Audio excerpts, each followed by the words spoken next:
to those joining me live and to those that be joining me on Archive D-Style here. If you listen to Archive, make sure you throw a jab at the like button, right? And make sure you do that, right? And make sure you check the schedule, of course, right? We got all types of shows here for you, man. We got Aftermath today. Tomorrow, 8 Punches Chance with Ashy Knuckles. Hispanics Causing Panic with G-Funk. And Boxing Conversations with Reggie Owens on Thursday. Market counters, 10 p.m. Eastern Time. Every week, all week. You know the deal. You know the drill. You know the whole nine. This is Dragon Ball Z theme. Okay, this was the theme that won the poll. There's a poll up right now what the next theme is going to be. Make sure you go there, thumbs it up, and vote. And leave a comment on the one you voted on. All right. Make sure you do that on this video. Of course, throw a jab. Throw a jab at the like button. And do not miss a puncher's chance tomorrow with Ashy Knuckles. Make sure you're here, 10 p.m. Eastern Time. I understand. I get it. Okay. I really do. Unfortunately, we have this whole coronavirus thing going on. So boxing fights got canceled worldwide. Okay. I've heard that South Korea may be the first start putting on sporting events. We will see. But in the U.S., especially Europe, but even the Eastern world, this is impacting everybody. So boxing in terms of what's going on, it's definitely slow. That's for sure. Okay, I got the notes here. Let's go ahead and go over it right now. And I can't find my pen. So I'll just use, hold up a second here. Where's the pen? There's an emergency. Hold on. I got my pen, okay? So go over this. Leon Robinson, what's going on? Brooklyn Child Boxing, what's going on? Stay tuned. We got a lot to talk about. The first thing I want to talk about, one of the major things being impacted already, because you have to think about this, man. There's a lot of uncertainty in the future. Social distancing is being mandated or recommended, I should say. Some states are mandating it. Some are recommending it. Some governors, unfortunately, are not taking this real serious. This is very problematic.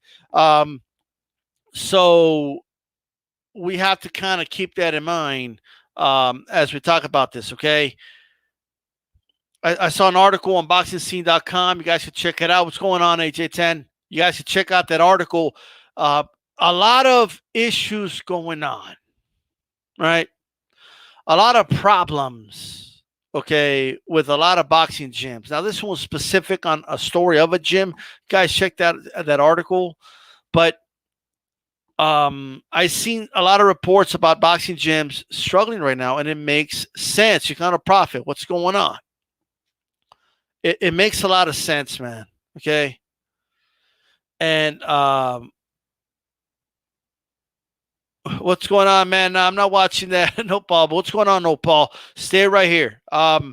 What's going on, guys? Man, get this smoke. Says the piece to me, Brooklyn. What's going on? Get this smoke. All right. Got a lot of stuff lined up for you guys, so check it out, man. In terms of boxing gyms, I want you guys to think about this for a second.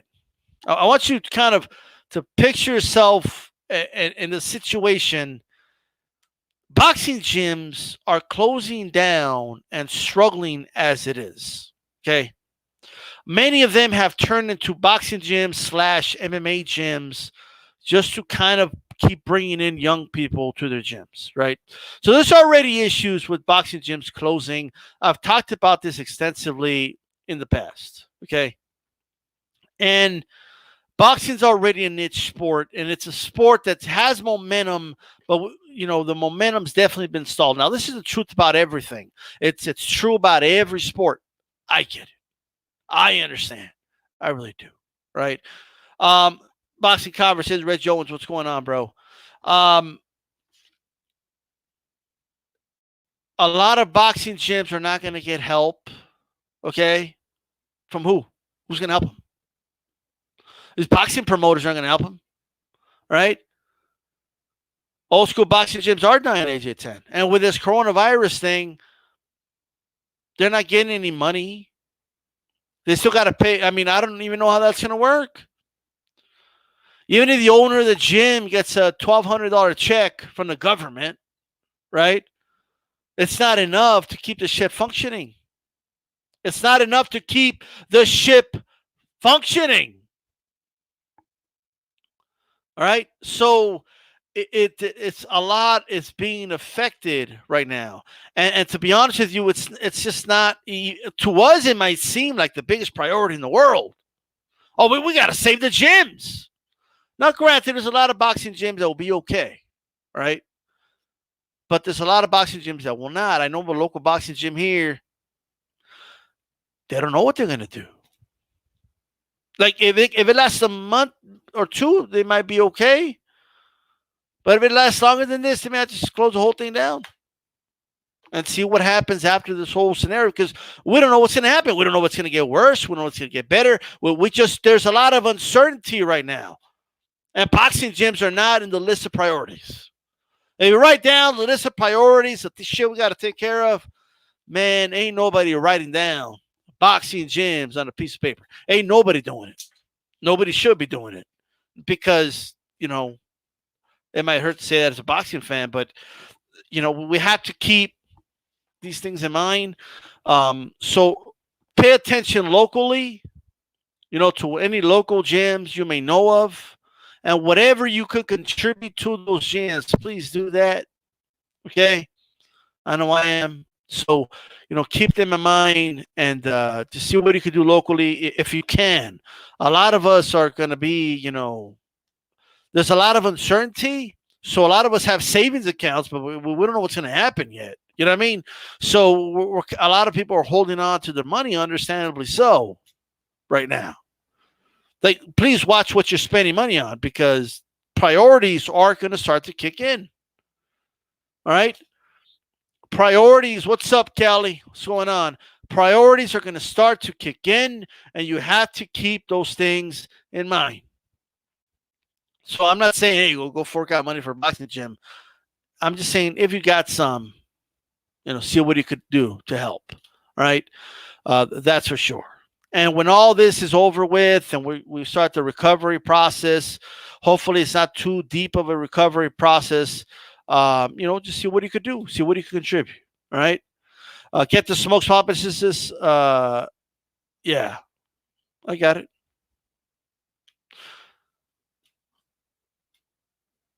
Yeah, I heard that, Callie. That's unfortunate. So I just wanted to kind of give everybody a rundown on about that. There's going to be a lot of boxing gyms that are not going to recover from this. That's just a reality. A lot of them that were already struggling, and this thing hits them. And what effect is that going to have? I don't know. A lot of people are worried about the fighters. Don't worry about the big name fighters that already made, 6 figures multiple times, or 7 figures or more. Don't worry about those. Those guys are going to be fine, guys. They're going to be fine. Right? They're fine. They can get a friend over, get the mitts, and, Ryan Garcia's doing that. The actual gyms themselves, I really hope some of these fighters step up and help save these gyms, especially the ones that they started under and stuff like that. We will see. You know what I mean? But can't tell them what to do, of course. Just a hope of mine. You know what I mean? So don't worry about these millionaire fighters. Oh, what are they going to do? Manny Pacquiao, how is he going to get a payday with this? Like, you're worried about Manny Pacquiao, bro. Manny's fine. Manny Pacquiao, I promise you, is fine. He's okay. 20 you on here, I want to see 20 legs. All right? Jab the like button. All right? 30% unemployment rate. Man, that's a projection. I got it. Curtis Sanderson, I came from multiple gyms in the Patterson and Newark, New Jersey. The city is funded boxing gyms. It's not priority anymore. Right now, it's not a priority. Hopefully, when all this is over, they can prioritize some to it again. We'll get it back on, bro. The gyms in the ghettos are going to suffer the most here. So kids should be home anyway, by the way. Okay. Like the kids should be home anyway. But a lot of kids that depend on the gym to go there and stay out of trouble. We just don't know what's going to happen. We don't know what type of life force is going to take over the lands. We don't know yet. You know, we have to be ready for anything. Be ready for anything, guys. No, Paul. I mean, and I agree with you. And all I could say is I hope they do. I don't want to tell fighters what to do, but there's an old saying: "Remember where you came from."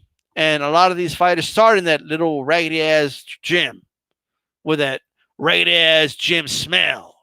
That's where they learned the craft of boxing, a craft that's been passed on generation after generation after generation that many great fighters developed.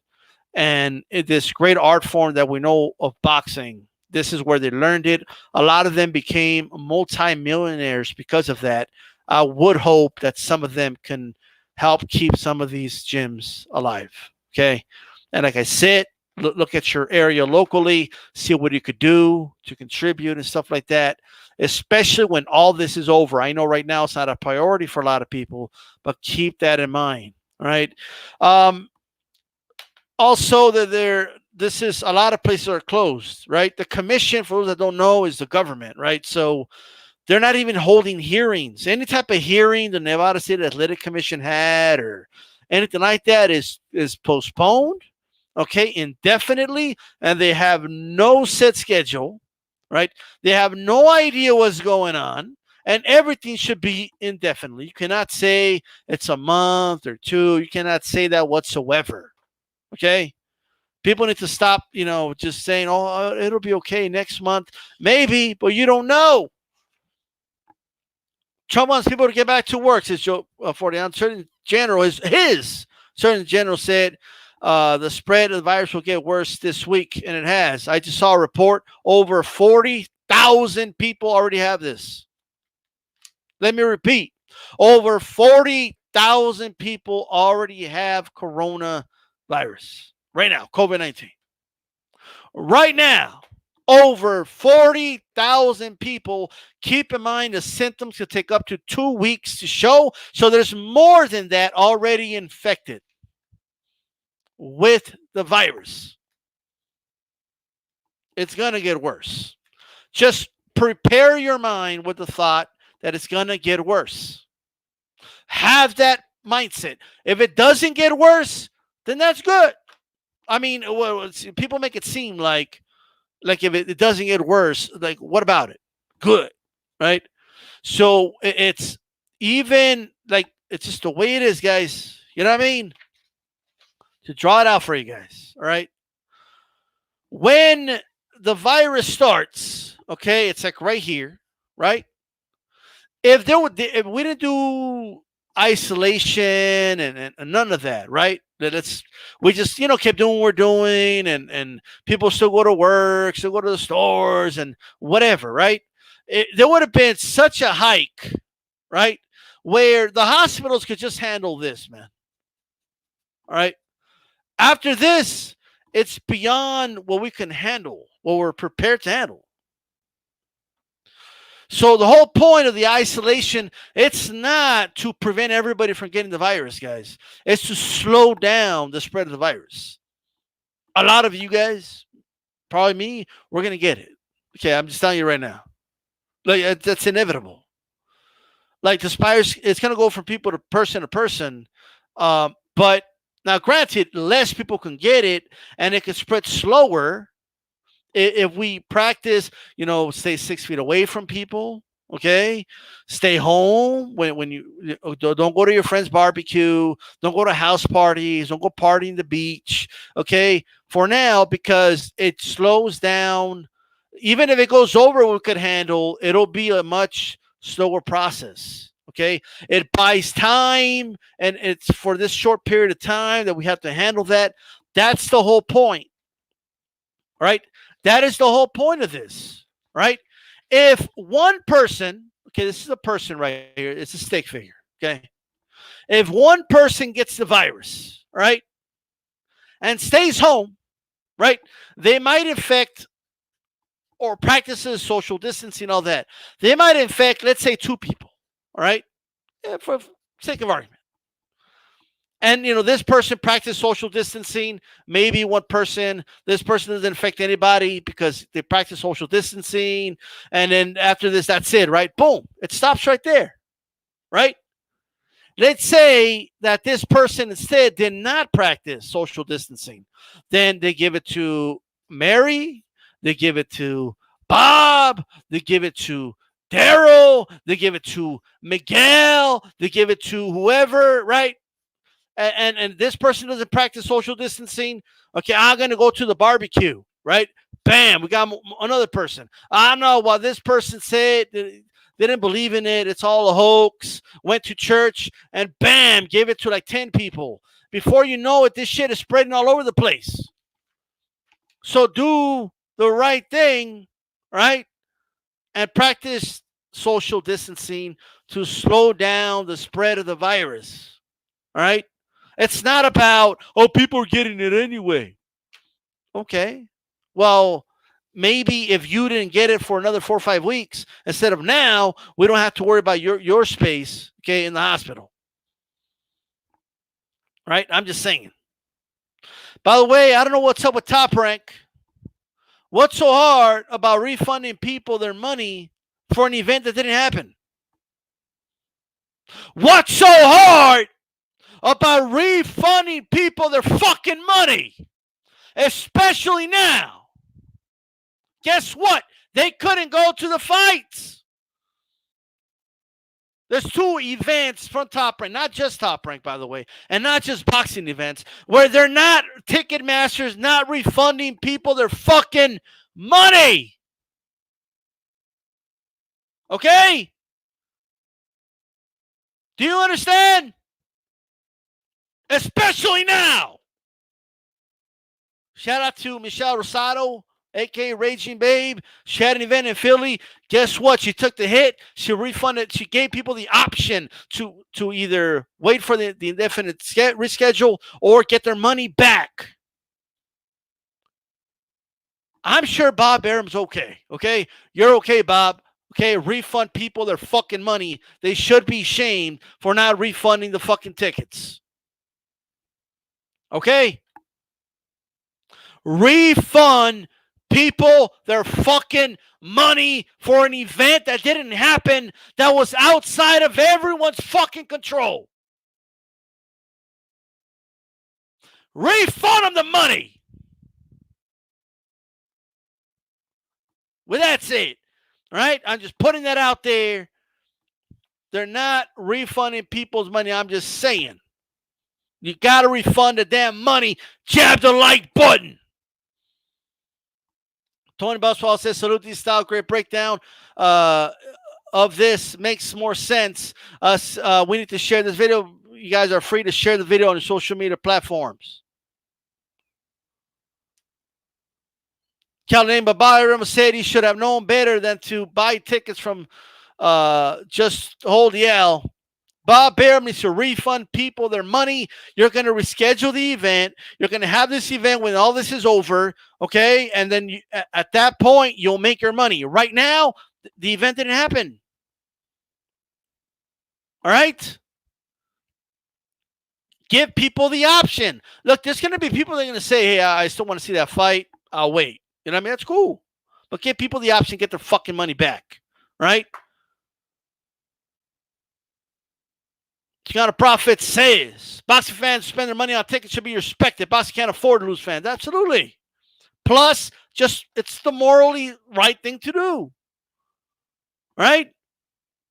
Give people their fucking money back.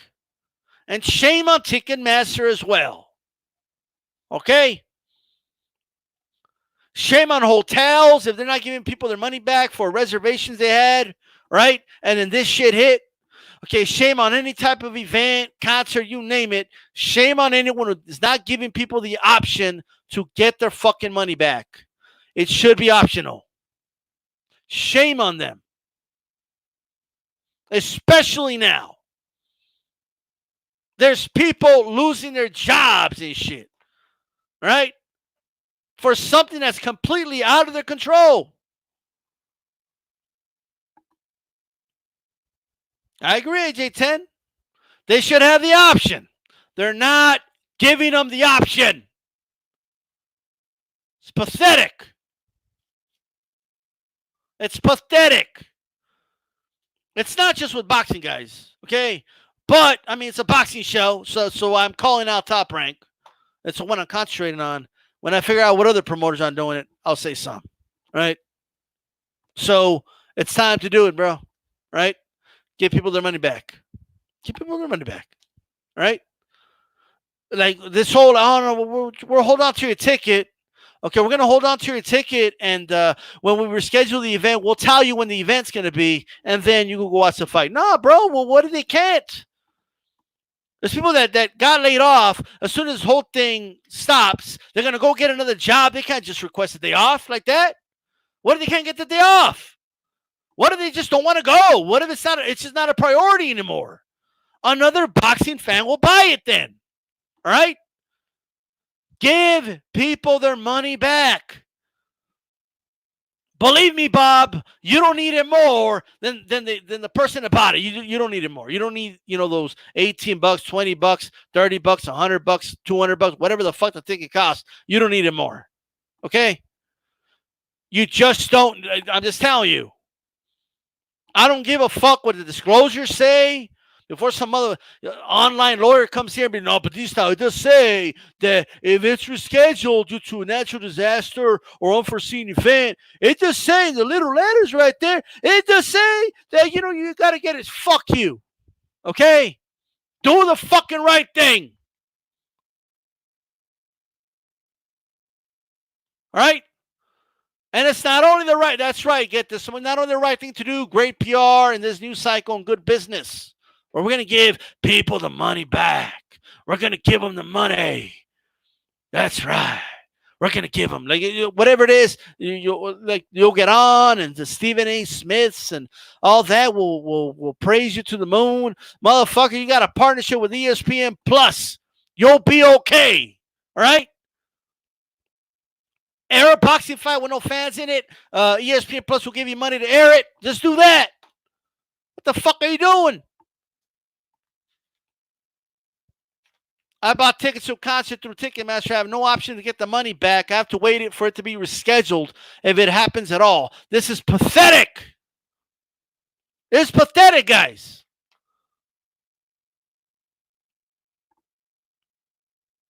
He's a real douche. Yes. It's pathetic. Give them the money back. They should be talked about. They should be shamed, right? Where's the media at? Well, why don't you talk about this? Why don't you talk about this? Where's Dan Raphael talking about this? Well, why don't you talk about this? Top Rank can do it. They can do it. Okay? Give people their fucking money back, or the option to. Like the fights in New York. Could you imagine? Look, first of all, look what's happening in New York, bro. If they live in New York, they need that money, bro. Right? They need that money. If they live in New York. That's number one. All right?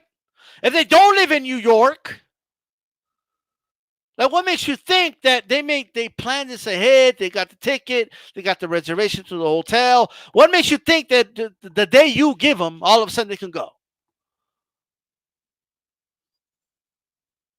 He wants to maintain access he wants an access to the buffet. Motherfucker wants access to the buffet and shit. Oh, I want that, Top Rank buffet. Top Rank brings the barbecue sauce with this shit. That's what I want. Motherfucker. Batista, don't be so mean. Don't be so mean. Don't fat shame Dan Raphael. Dan Raphael fat shamed Chris Arreola. Okay? You think he's above getting fat shamed? Who cares? Who cares? All right? He's fat. So what? Right? That's not the problem with Dan Rafael. His problem is he's a piece of shit. That's his problem, right? And when someone's a piece of shit, you just point out the obvious about them and you make fun of them. It's free reign, right? Dan Rafael went out of his way, okay, to talk shit about Ringendow and shit, all right? Ringendow's family to feed. He's got a career he needs to maintain. Think I give a shit about Dan Rafael's fucking, opinions and his fucking feelings? No, motherfucker, right? I don't give a fuck. Just give people their fucking money back. Give boxing fans their money back.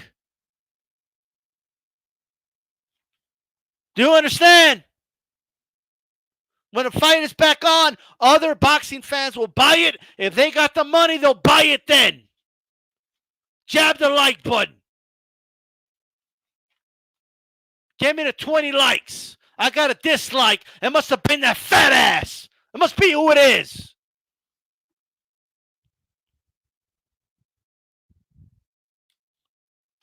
It must be who the fuck it is. What else we got to talk about? What else is going to run down? Brandon Lee, the half Korean, half Mexican fighter, following him on Twitter now, man. But Duke came out and he said he would have won his fight earlier, and there was a crowd in attendance. Now he wasn't saying he wanted a crowd. I'm sure the guy understands that the virus thing is going on, but what he's talking about is if the crowd was there, the energy of the crowd, and that's a real thing. That's a real thing. So we need the crowds in the boxing events, but man, look, man, this is going to last months. We may have to consider a lot of these prospects and that we could put them in empty arenas, bro, or empty gyms or something. To do a boxing fight in the gym. They could do that. Pay the gym a fee to be able to air the fight there. Instead of some arena that already has millions of shit. The MGM Grand doesn't need that money. All right? Oh, but these style, the casinos are struggling. They'll be fine. Okay? They're going to be okay. They made a lot of profits over the years. You could just do it, bro. Do a boxing fight. Do a sanctioned boxing fight in Kronk Gym. Do a sanctioned boxing fight at the Heavyweight Factory. Is it still open? I don't know. You could do that. You could market it that way. Have these prospects, up and coming, fighters, these veterans, maybe not the star fighters. I get we want to see those big events. Put them in a boxing gym. Air the fight. That's a good idea. That's a good idea. We got to start spreading that idea. And you could pay the gyms for, to be able to access your gym, okay? And that helps pay the gym, whatever they need it for a month or two, okay? It gives you a reason to air the fight. It gives that, it'll just be a very unique feel. It's something they could do. It's a good idea. It's a good idea. Press 1 right now in the chat. That's a good idea. Press 1. Press 2 if it's a horrible idea. Press 1 if it's a good idea. Press 2 if it's a horrible idea. Cali thinks boxing is done for the year. Bro, like maybe the big headline fighters, the champions, stuff like that. But a lot of these prospects, bro, they can put them in boxing fights. That Showbox card wasn't that bad. The one that Brandon Lee was in, it wasn't that bad. I still enjoyed the fight itself. We watch these prospects in empty arenas anyway. Ain't nobody goes to these fights. Nobody goes to these fights. When they're undercards at pay-per-views, all you hear is that's all you hear. Bam, the knockout. You hear like two dudes go, "Oh!" Huh? That's when we hear the dude say, like, "Take that motherfucker." We got one.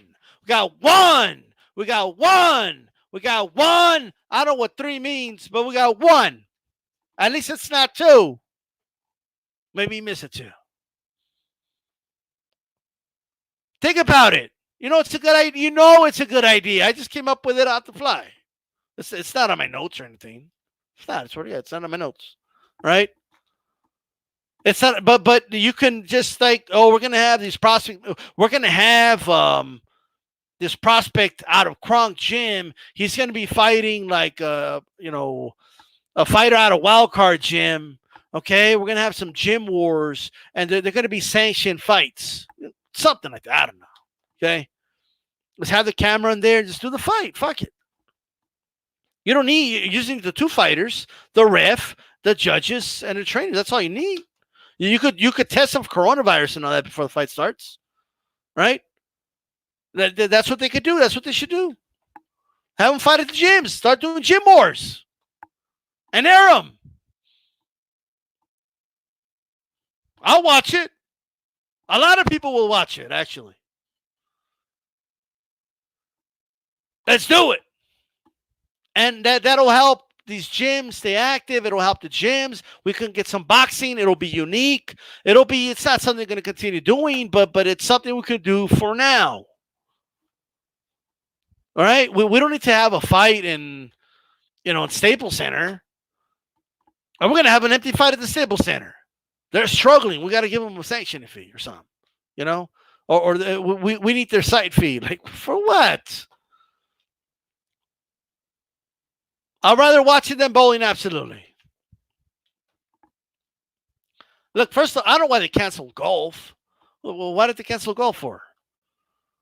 The golfers don't have to stand 6 feet from each other. You don't need people. Like, they're debating on TV whether or not they need people at the golf events.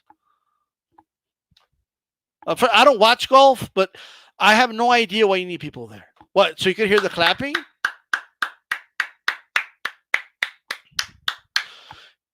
He just threw a birdie. Like, is that like a really needed thing? Let the people have their golf, right? You can still do NASCAR. They're all in their own individual vehicles. They can all get tested for coronavirus. You don't need the people there. Well, why do you need people in NASCAR? Like, to watch it on TV? For what? Like, why? For what? Can somebody tell me why NASCAR needs fans for you to watch it on TV? It's impossible to watch it, or what? All you're doing is this anyway.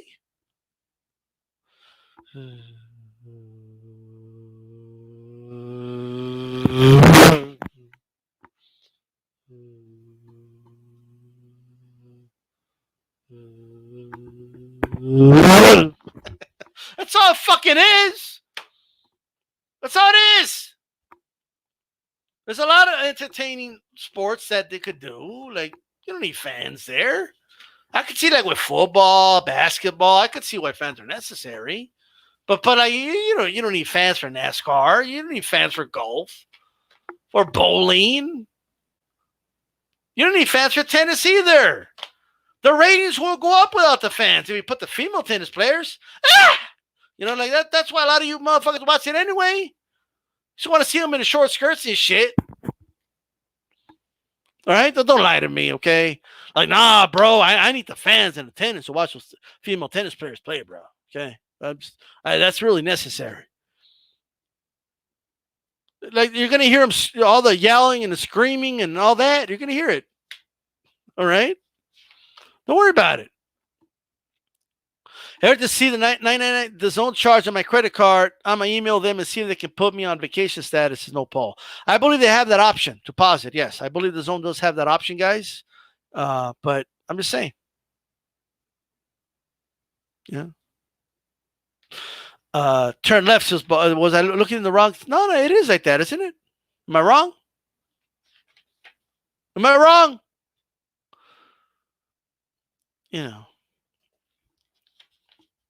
What you say, J10? Golf must be the most boring sport to spectate. The fans stand on the different parts of the course, and if you're in bad spot, the ball flies by. Bro, like, I don't know who the fuck, bro. Oh, that's Christian WO. But I don't know, like, who is entertained by that.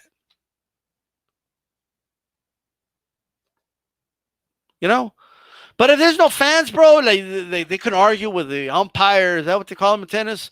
You know what I mean? You get to hear that. You can still watch it, right? I know why you guys watch it anyway.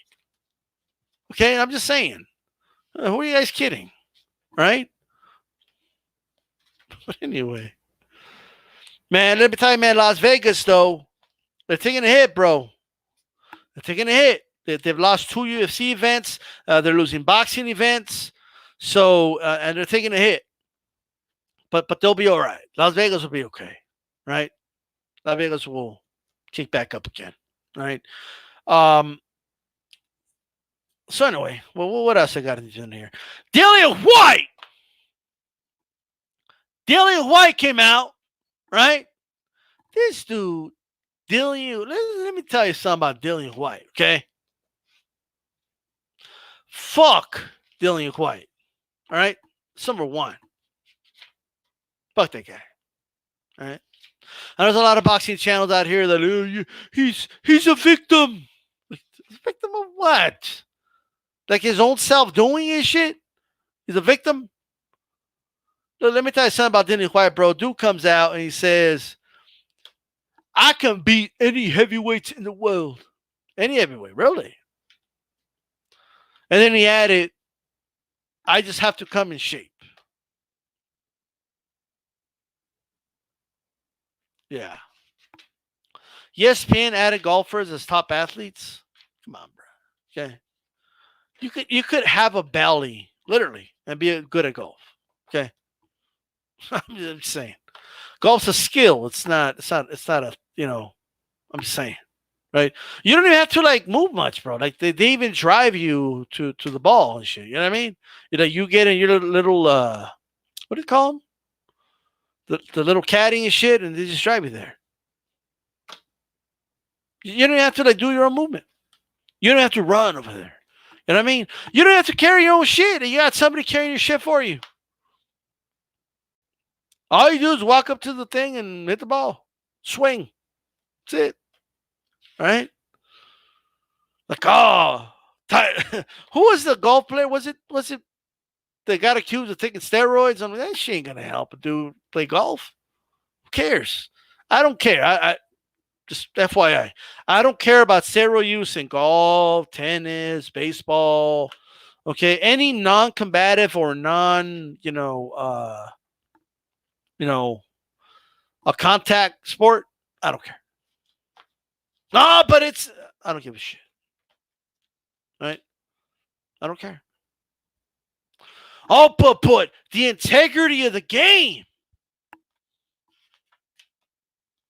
Okay. Yeah. Like you think all those dudes that were pitching to Barry Bonds were clean? You don't think they were on some? So I don't care. No, you know what I mean? Like baseball was better off when that steroids in baseball. There was more home runs. It was more fun to watch. Nobody was getting physically hurt. Although no one was getting hurt with a butt hurt, old heads. They're worried about the integrity of the game.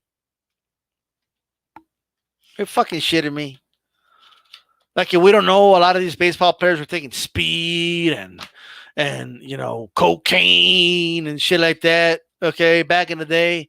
And then not to mention, you don't know what they were taking, in the 80s and 90s and shit. You don't know, right? And then not to mention segregation. Not to mention that. You're going to put an asterisk on players that were suspected or were caught or proven to use performance enhancers in an era, by the way, where everybody was doing it. Okay, that's number one. If you're going to do that, then, we should put asterisks next to players that didn't play against, black players. They didn't play against Dominican players. They didn't play against, any other type of player. So I'm just saying, if we're going to go that route, okay, I'm just saying I don't give a shit. All right? Steroids and curling, I don't care. Get this smell. I don't give a shit. Let them juice. I don't care. Bowler Steve Landers tested positive for ACH. Don't care. Like if he won, like I don't think the ACH was the reason for it. And if it was, I don't care.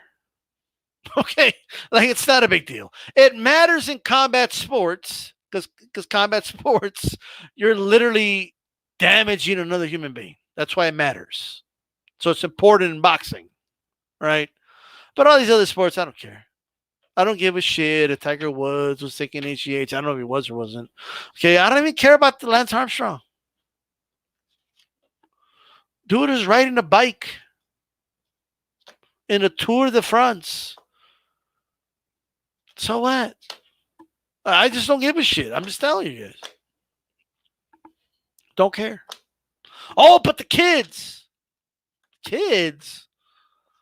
They were riding bikes.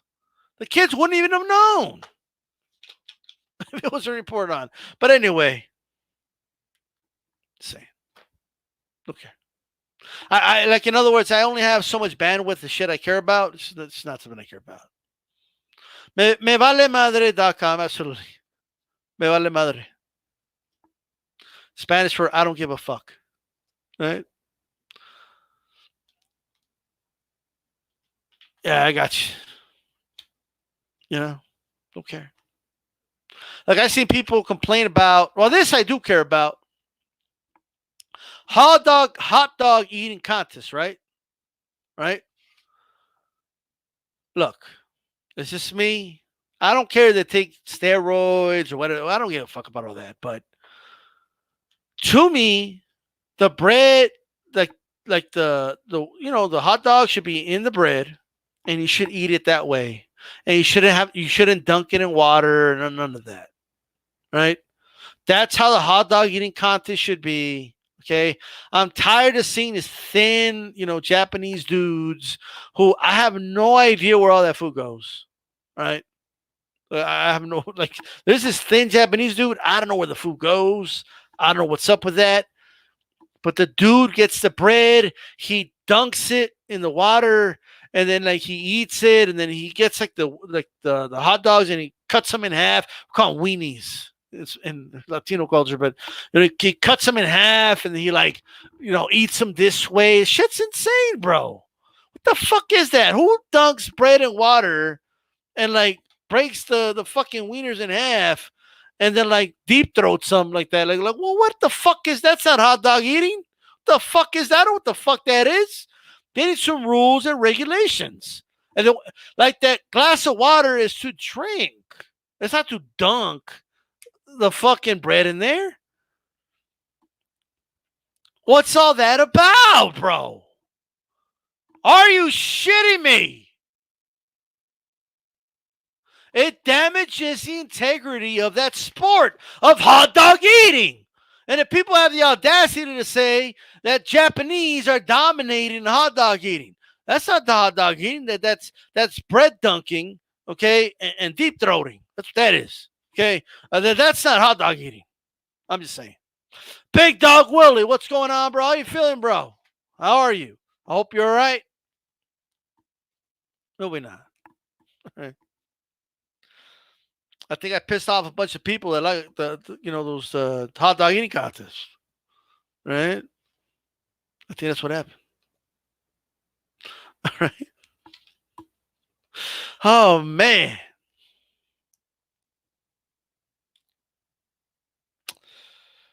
Let me talk about this COVID thing. I want you guys to think about what got you into boxing. That's what we're going to talk about next. And I'll send a link out there, whoever wants to come on and talk about that. But let me talk about this COVID-19 thing. A couple things. Okay. A couple things.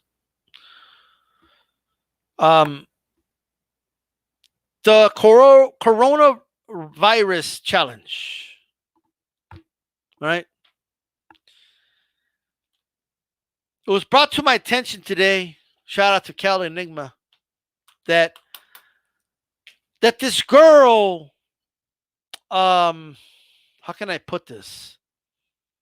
So you guys know of the girl that, and I showed it last week, that licked the toilet seat, right? Where people sit.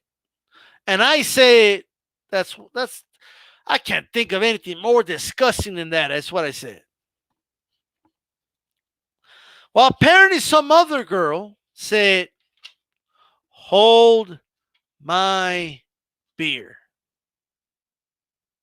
I don't know who the fuck wants to hold her beer. Who knows how many viruses are in that fucking beer? But put that aside. There's a girl. Now, I have not seen the video. This is what Kelly Enigma told me. Unfortunately, Kelly Enigma stumbled across this video and unfortunately had to watch it. But I'm glad he did because he could tell other people about it so we don't have to watch it. Okay? Don't go look for the video. Come on. So there's a coronavirus going on. And she licked the inside of the toilet to outdo, I imagine, the girl that licked the seating part of the toilet. She licked the inside where people's piss falls and people's shit falls. She licked, I will repeat one more time. This shit's disgusting. She licked, like, dude, I'm telling you right now, somebody just walked in. They're like, what the fuck is he still talking? What the, this is a boxing show? Like, she licked the inside of the toilet.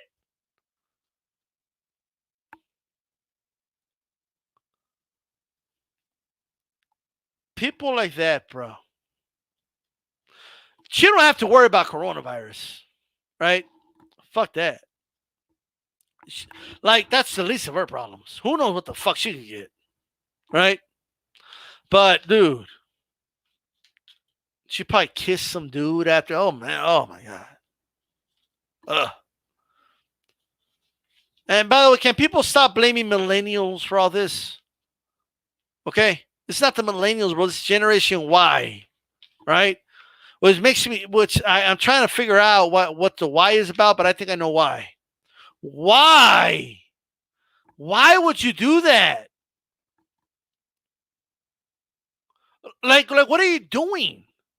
Like, someone should be, like, honestly, I think we should be allowed to legally slap her in the face. I honestly believe that, right? We should be able to slap what? Then would you want to slap her in the face? Who knows what the fuck you'll get then? We should be allowed to put on a glove, slap her in the face, and throw the glove away. Generation Z, is it? Okay. So it's not why? Right. Fair enough.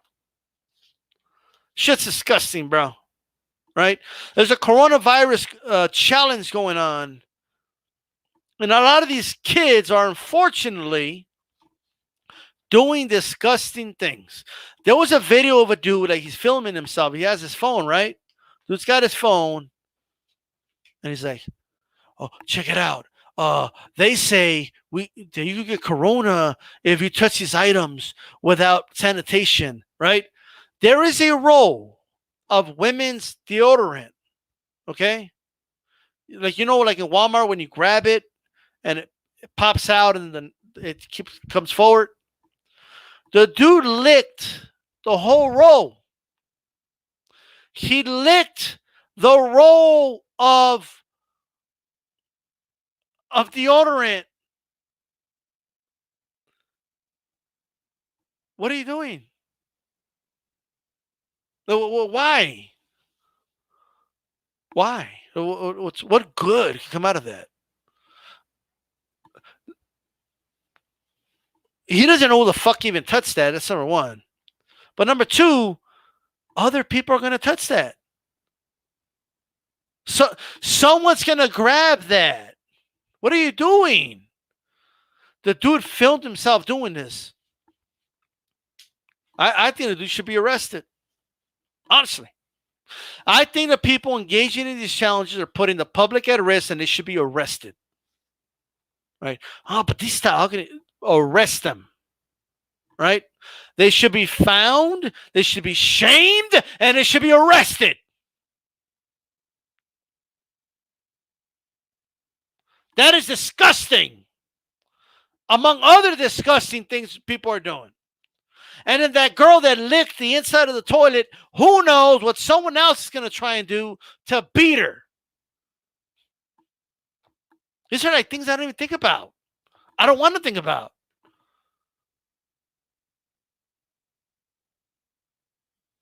That's probably seriously sad. Is mom's probably diabetic now. She's gonna probably die. Holy shit.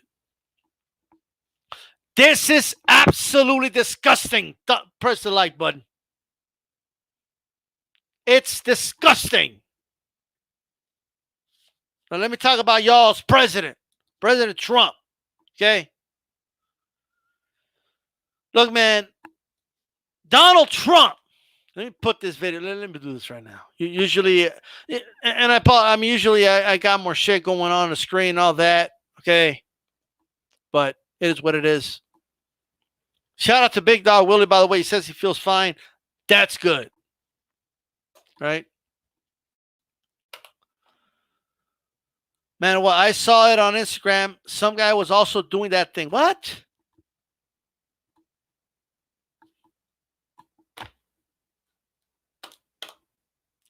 This is stupid, bro. What are you guys doing? Why? Why? I don't. And by the way, I don't want to hear it. Oh, they probably scrubbed it and cleaned it before they. Doesn't matter. So disgusting. It's disgusting. Okay. All right. Millen used to be those who born around the turn of the century, but the marketing guys opted OT for the new generation of customers. Got it. Seriously, there was a video on Facebook that the dude supposedly tested positive and was then walking around Walmart filming himself. Was that him? So if I understand correctly, the guy was filming himself. He tested positive and he was licking stuff around the store. Ladies and gentlemen, that isn't, not only is that nasty, that's a crime. Okay? That's a biological weapon, and I'm not exaggerating when I say that. Okay? Some old lady can touch that deodorant. It lives on plastic for fucking 3 days. A woman can grab that, not only pass it on to other people, not only get sick, they could die. It was another dude, that's fine. But nonetheless, you don't go around doing shit. That's disgusting. Okay? Any of these kids doing these stupid challenges, licking on stuff that people are going to grab and all that, okay? I am just telling you to not do these things. I'm just telling you, right? I got it. I'm just telling you that is disgusting. Anyone who's tested positive, or let me go further.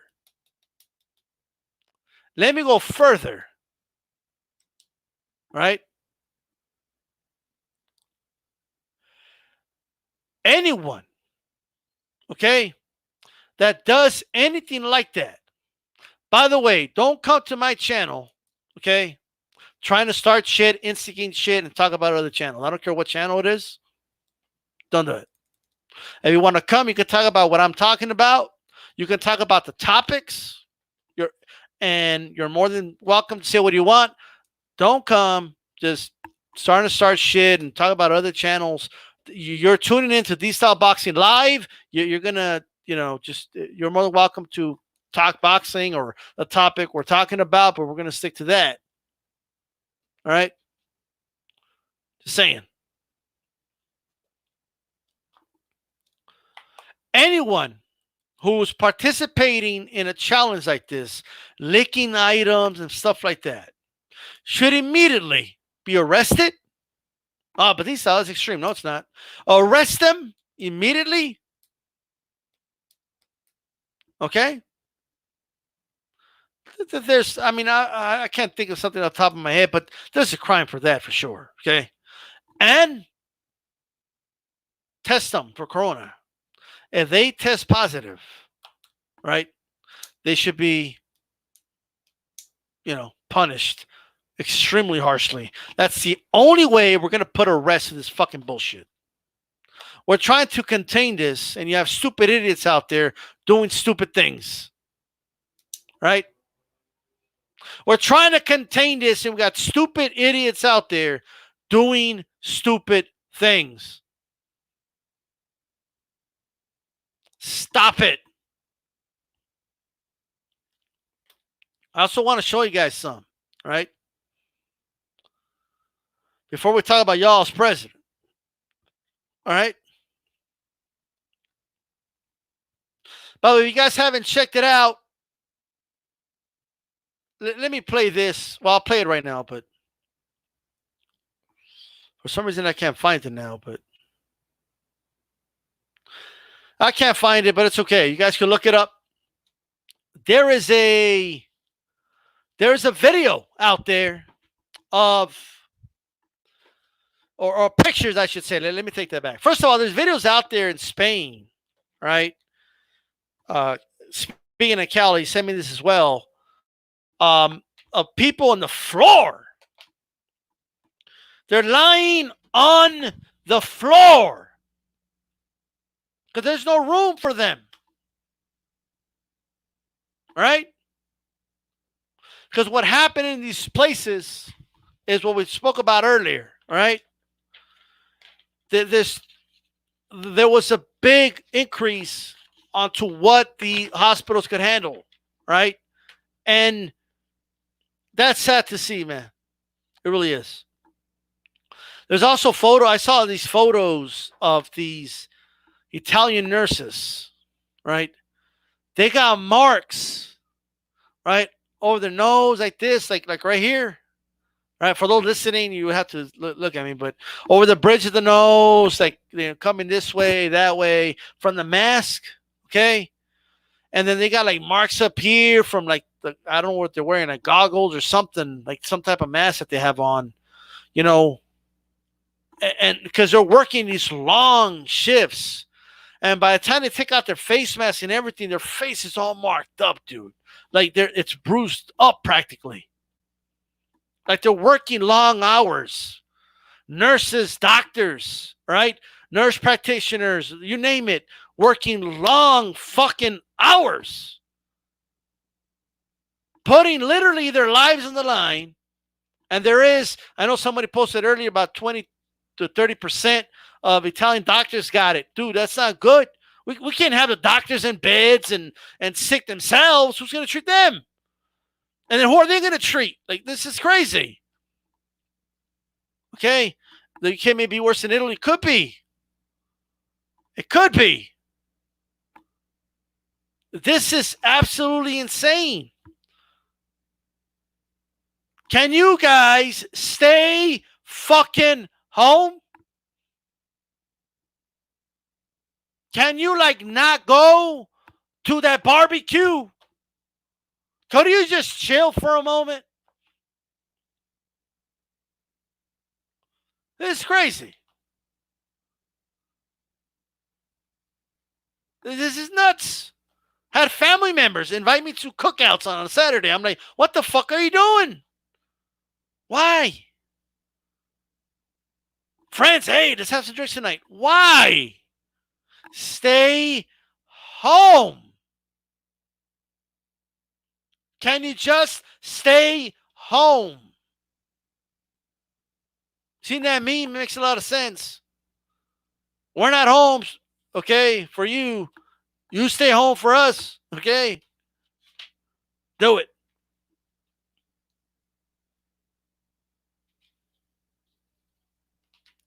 I got you, AJ10. Put that comment up. This is crazy. I don't give a fuck about your conspiracy theories. I don't care if you think this is this or that, okay? You don't know shit. Whatever you think you know, you don't know, right? Whatever hypothesis and theory you got, you don't know shit. Stay home.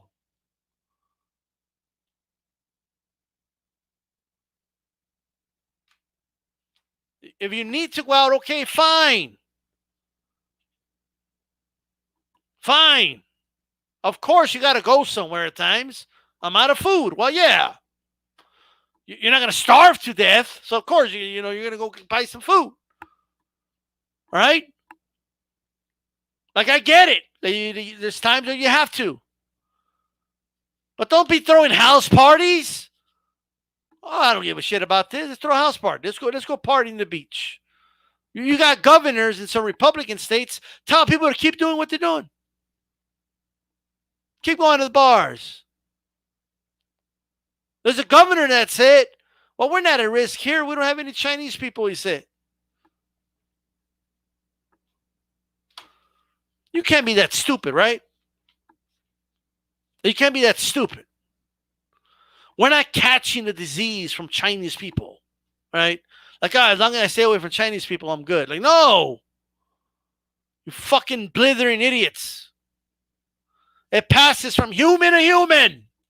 It doesn't matter who it is. What's up, the Texan? What's going on? Well, Paul said he stopped eating now. Good. You got people that after 24 hours, they don't know what to do. They close the borders here too. I'm in El Paso. They close the border. They close that shit down. Okay. That is racist, Big Dog Willie, but it's I think it's mainly ignorant. I think there's a lot of idiots out there that keep hearing the president call this a China virus, and they think it's like, oh, as long as you keep away from Chinese people, you'll be fine. No. Stop being stupid. Okay? Stop being dumb. You guys can't be that stupid. Stop being that stupid. But let's talk about y'all as president. First of all, I want to address the following. So, there was a reporter, like, man, I can't stand the media, bro. They're not asking the right questions, okay? This reporter is asking Trump, like, should he be giving people false hope about a possible, like, there's a medicine out there that they're saying could possibly help against corona and stuff like that. And that's just a stupid question, okay? What he should be asking him is, what are we doing about these, ventilators? What are we doing about these oxygen masks? Or, just masks in general? Well, what are we doing about hospital beds? What are we doing? He's not doing shit. Dude came out and said it's up to the governors. It's the governor's job.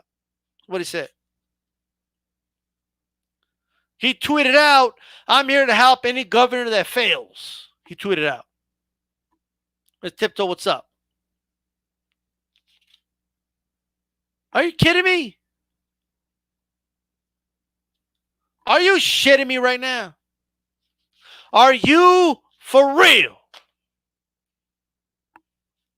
Yeah, that's a D-style line of track. Are you shitting me? Are you shitting me right now? Are you for real? All right. Can somebody type that down? Somebody type it down in all caps. Are you shitting me? Are you shitting me right now? Are you for real? Look, man. This is serious business right now. And I just want to debunk a lot of shit. So people talking about how Trump had this under control and he acted early. No, he did not. That's just not factually true. Trump was calling this a hoax when all this started.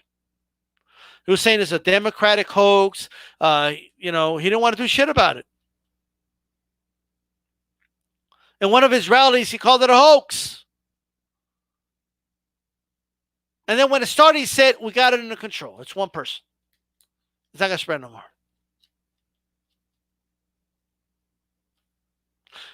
This is crazy.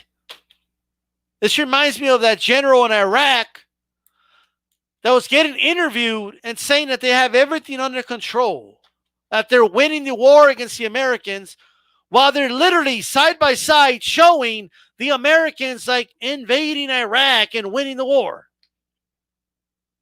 No, we got this under control. We're winning. The Americans are not like, they're literally taking over. You could see it on the other side of the screen. The house is burning down behind them and saying nothing to see here. It's not under fire, guys. No, that smoke coming out is not a fire. It's a hoax. It's not true. That's not smoke coming out of the house. That's not what it is.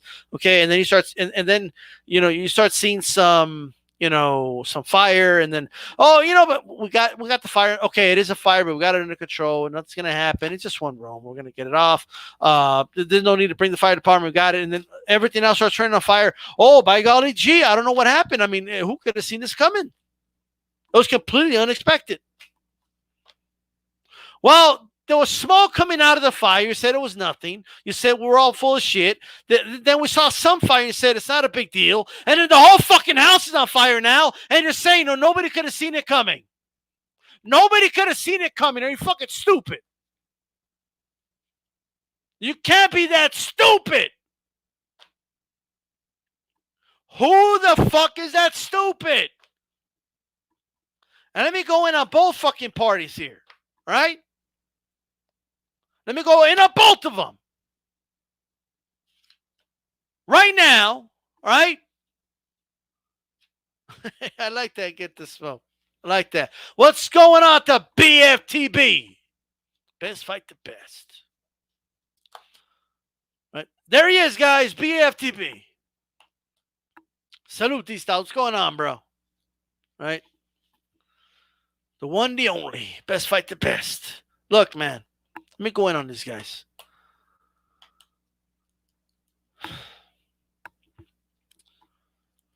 So, the Democrats knew about this, just like Trump did. Why are you waiting for Trump to propose a bill so then you could fight him about it when this is going on? You should have been having a fucking bill ready already. Right? But since you didn't do that, okay? Since you didn't want to do that, why? I know why the Democrats didn't, because they're a fucking weak party. That's why. Okay? You know why they didn't do it? They didn't want to be called socialists. That's why they didn't propose it. They were too fucking scared of being called a socialist, so they didn't propose it. But they were too busy calling Bernie Sanders a socialist. Propose $1,000 for every family. I do declare. Well, we're a little too, snot nose for that. They don't need that. Fuck you. All right? Now, Trump comes out, okay? And yes, he stole the Yang dude's idea of, let's just do a universal basic income. Let's give everybody $1,200, anybody who makes $90,000 or less a year, and then $500 per child, and we'll be good, right? And then, obviously, what else did Trump do? Not a surprise. He's trying to help his business partners and shit, and some corporations who just don't need the help right now. But guess what? Since your stupid asses weren't ready, you just got to sign it. Pass it. People need that money now. We don't got time for you to debate in the floor and do all that. We don't got time for that. Now they're proposing a counter bill, right? By the way, Bernie Sanders came out, and you know what he did? He doubled it. You know what I mean? People were excited about 1,000. He said, well, I'll give them 2,000. Bernie said 2,000 till this whole shit's over. Do the Democrats have the balls to do that? No, they don't. Okay? They don't got the balls to do that. You're too scared of being called a socialist. And when Trump proposed a socialist policy, now you want to fight him. We're good with the money, but Trump's trying to help these corporations who just don't need the money.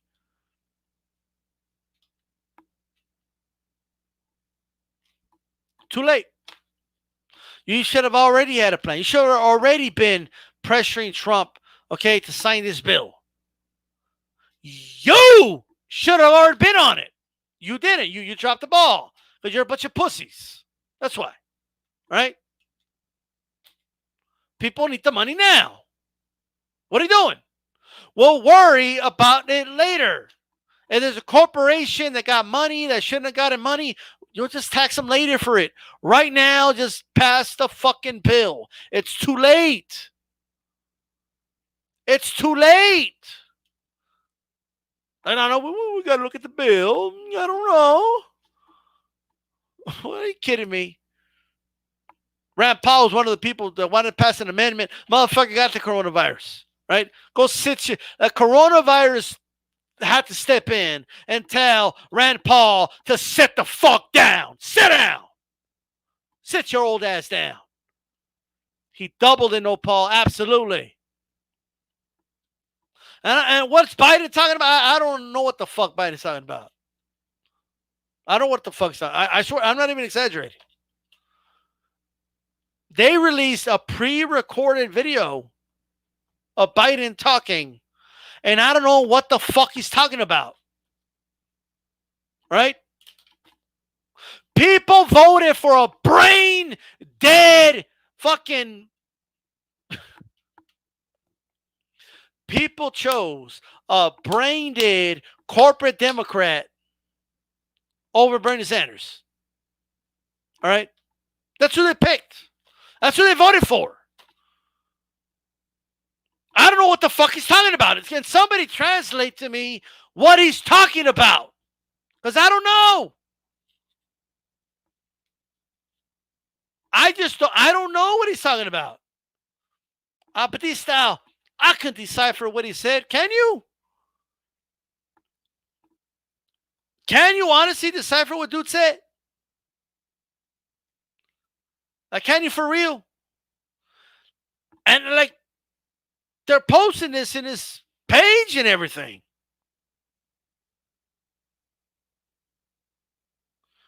I don't. Oh, they took it off. It took the dude's speech down. That's how bad it was. And the dude's got some makeup up here. It looks like some, like, I don't know what the fuck's going on, bro. Like, I'm not a conspiracy theorist like that, but I don't know what that makeup part is where it looks like a scar. I don't know what the fuck's going on with Joe Biden, bro. Right? Honestly. It looks like they have something planned in his head and someone's typing what he's saying. Like, it's honestly, this shit's insane. Joe Biden is talking about shit that I just don't know what the fuck he's talking about. I don't know what dude's talking about. What we got to do is, it's very serious. And Trump, but we got to vote for Trump. Not vote for Trump. We need another 4 years of Trump. No. What we need is not to vote Trump out. Is what we need to do is wait. You know what I mean? Like, what the fuck you just say? Are you like? I swear to God, call me stupid. I think, okay. I honestly think that like they want Trump to win. Like, I think the Democrats, every movement they're doing, it's like they want him to win. Trump cannot be fucking this thing up anymore. Okay, he can't. Whatever level of the most fucked up he could have done, he's done it. Right, and they're still giving it to him in a silver platter. It's like they can't help themselves, right? They can help themselves. Just say. Let me play this for you guys. In case you guys haven't watched my video, let me play this, okay? We got some religious zealots out here. This is not people that believe in God. That's not what I'm talking. I'm not talking about people that believe in God. I'm not talking about someone who's religious in general. I'm not talking about spiritual people. I'm talking about pastors that don't give a fuck, okay, about anything but money. They don't give a fuck. That's what I'm talking about. These people are pieces of shit, is what they are. I'm going to play this, so listen in. Give me a second. Listen in. Put your hand on that television. Yes. Hallelujah. Thank you, Jesus. He received your healing. We know the coronavirus. This dude is pointing at the screen saying he's healing people of the coronavirus. That's what he's doing. He's literally going like this and saying he's going to heal you.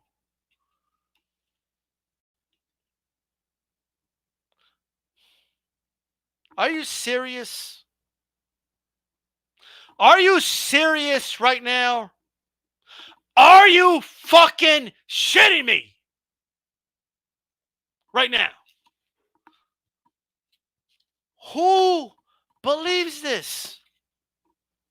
Even if you're the most religious person in the world, who believes that a dude, who gives money to a dude that, oh, don't get the coronavirus treatment.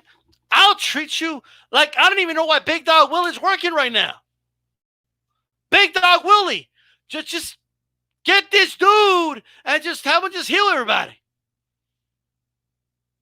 Fuck Dilly, absolutely. Speaking of Big Dog Willie, stay safe, family. I don't even know why Big Dog Willie, all these nurses are bothering. I don't even know what they're doing. Just get this dude to pray for you, and he will heal you of this. You know what we should do? Honest to God. Honest to God, what we should do? Okay, I'll believe this dude if we do the following. Okay? Let's inject some coronavirus on this motherfucker, and I want him to pray and heal himself. And if he could heal himself, then I'll believe him. If it's like that's what I want to see. Inject yourself. Let a scientist inject you with coronavirus. It could be done. Okay? Let's get them with corona, however they do it. Maybe it's not inject. I don't know. Right? And then I want him to pray. I want him to pray it away. Just like he did there. You know what I mean? Like, I will heal myself. I will heal myself. What the fuck is that? What is this? Are you kidding me right now?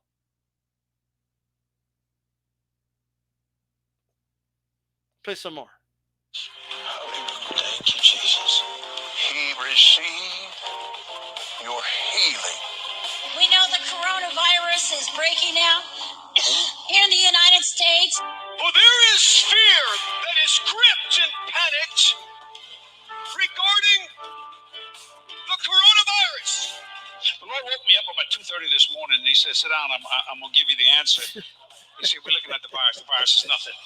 Well, I know they don't want us to do this, but just turn around and greet two or three people. Tell them you love them. Jesus loves them. Just greet everybody. You know what I mean? Just everybody hug each other, kiss each other in the cheeks, and just hold each other's hands and just tell each other that Jesus loves you. Just do it. Five-time world healer. There is millions of people that believe this, Big Dog Willie. Millions. Let's hear some more. Amen. I can't go to church today. Why? Because I think Apostle's going to have the virus. If we die, we die for Christ. If we live for Christ.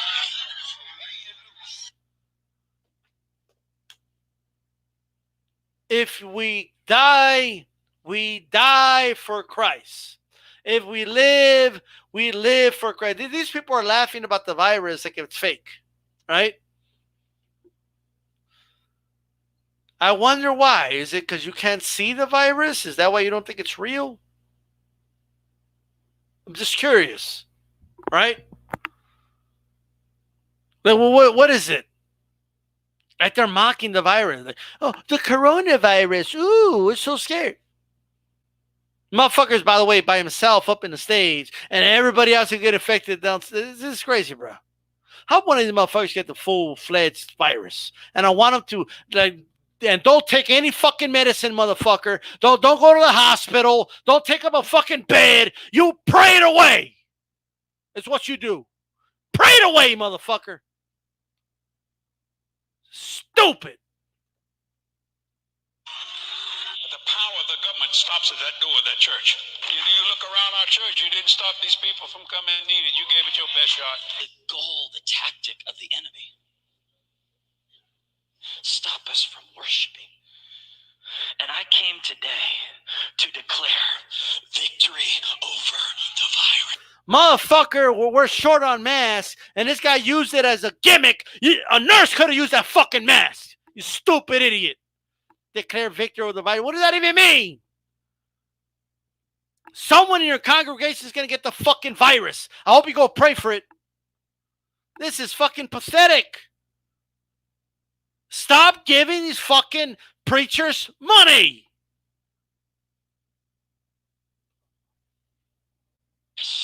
No plague is going to come near you when you're in him. Are you kidding me right now? The plague will not come near you as long as you believe in Christ. It doesn't matter. Okay? Well, dude, no, Paul. If even the Jehovah Witnesses are like, these dudes are crazy. They're crazy. Hugging and drinking Kool-Aid to get the smoke. This is crazy, bro. This is crazy. Look at this. Because of the administration that stands in this land, and because they have aligned themselves with Israel, therefore I give life to this nation and I give mercy. These motherfuckers are dangerous. Okay? Like, you guys don't understand how dangerous these people are. Right? And God is about to purge a lot of sin. San Francisco is one of the first cities in the entire United States to actually go into self-quarantine. It is the district of a woman named Nancy Pelosi. Look at China. Godless state, a godless government. Give our president supernatural wisdom. And we say, in the name of Jesus, virus, you are illegal. In the name of Jesus, the power of Christ compels you. You guys could say it with me. You guys ready to say it with me? Are you kidding me? Are you serious? Are you fucking shitting me right now? Are you fucking shitting me right now? What, is this a parody? Like if somebody was making fun of religious people, like this is the type of shit they would say. I'm being serious. How do you do a parody about this? Are you shit? Are you for real?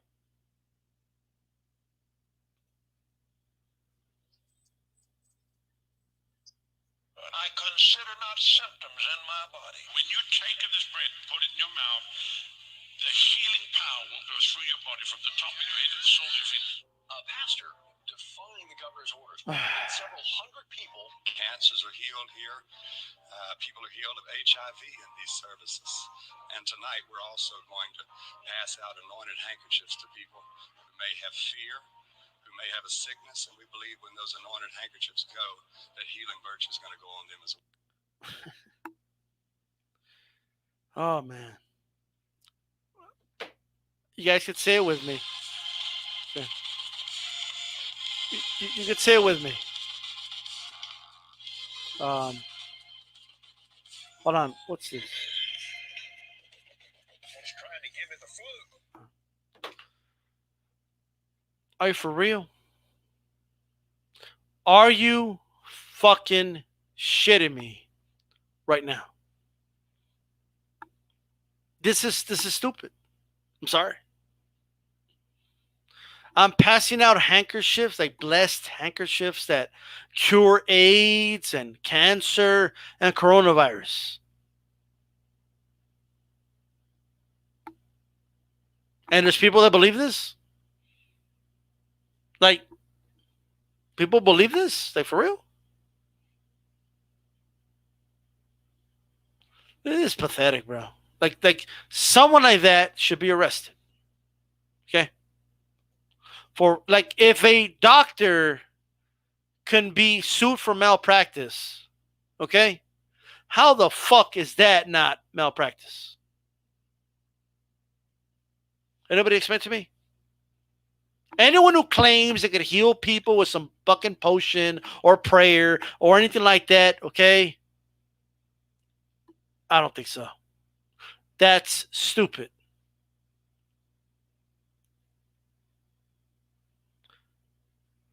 If I was the Democrats, I'll be working on a bill right now. Okay? Right now to tax these churches. Right now. Especially now. All these mega churches that make hundreds of $1 million a year. Guess what, Pastor? For once in your life, you're going to do what everyone else fucking does. You're going to pay taxes. Okay? You fucking snake oil salesman. You're going to pay taxes. That's what you're going to do. Tax them. And you let everybody know we're going to tax these churches. This is pathetic. And they're telling people they got to keep giving them money. People call in and say, I can't pay the bills. Is it okay if I stop donating to the church for a couple months? No, you can't do that. No, if you do that, Christ will figure it out for you. You need to give money to the church. God will figure it out for you. Why the fuck do these millionaire pastors need money right now?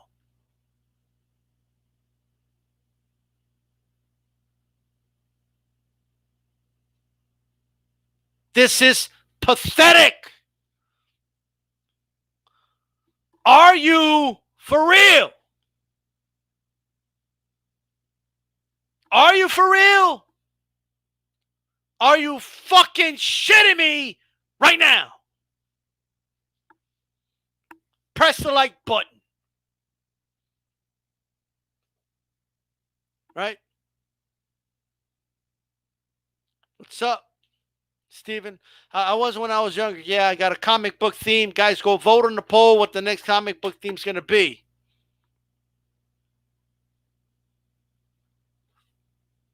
Cooking. I'm frying this shit. I'm frying these pastors. Tax them. Brian David, what's going on? Tax the churches. Tax them. Fuck them. No, Batista, you can't. A lot of churches do good things. Okay, fine.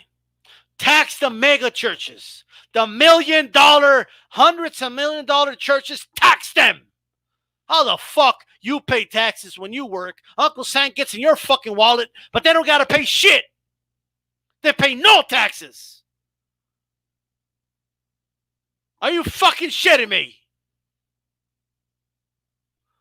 Plus, I get out of work, dude. When I haven't worked in a while Sunday, but I used to work Sunday, get out of work and shit. They fucking take up the traffic and the fucking what our taxpayer money pays for. Like the police department is escorting their cars out so they can get out of the parking lot quick. Fuck that.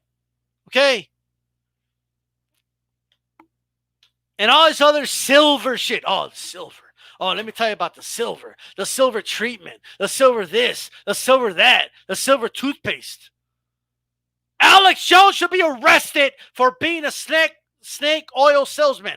He should be arrested for saying he's selling something that cures coronavirus. Enough of this nonsense.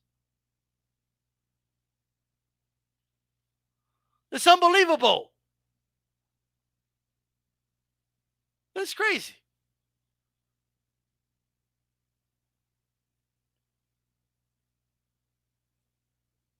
This is crazy. I like fantasy. I like fantasy stories. They're fun. I don't believe in fantasy in real life. And again, I repeat, this is not religious people. This is not spiritual people.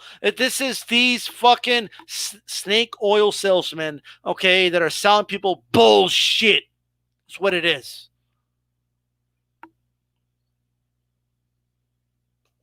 Now I want to talk about the final topic, right?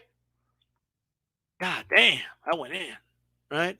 I haven't done a show like this on my own for a while, but hey, at least I could do it all. I could do it co-host. I could do it by myself. I could cook no matter what, right? But I prefer co-host. But Man, dude, I hope I've been yelling. I hope my throat's not sore tomorrow. Then I'm like wondering if was it the show or was it Corona? Fuck, you know what I mean? By the way, 30% of like people in South Korea, one of the early symptoms they reported was loss of taste and smell. So, just another thing we kind of know about it. Something you can keep that. It doesn't mean that if you can still smell shit, you're good. By the way, okay. It doesn't mean that if you lose a sense of smell, you have corona. I'm just saying something to kind of keep an eye on. Okay, I'm just saying. I'm gonna post the link for whoever wants to come in because I really want to know what got you guys into boxing. Right. I'm gonna tell you my story and how I got into the sport of boxing. Right. A lot of you have heard the story before, but sit back and enjoy anyway. Because we all need a smile in our face. Okay. And that's what memories give us. I put in the title of this video and I said, we have the winds of winter in the middle of spring. And although spring just started, I guess, right? And what I mean by that, it's a metaphor. We're dealing with this virus that's airborne and stuff. And a lot of viruses live in the cold weather. Now, we don't know for sure if coronavirus is going to go away in the summer some. We don't even know. But that's not here nor there. We have this kind of, what do the winds of winter remind you of, right? It's like, the winter weather, the red nose, the stuffy nose, and just like a feeling, you know what I mean? And, but when it comes to like spring, we think about everything kind of restarting, you know what I mean? Like we think of, every flowers blooming and, trees turning green again. And, the leaves are coming out. That's what we kind of get, out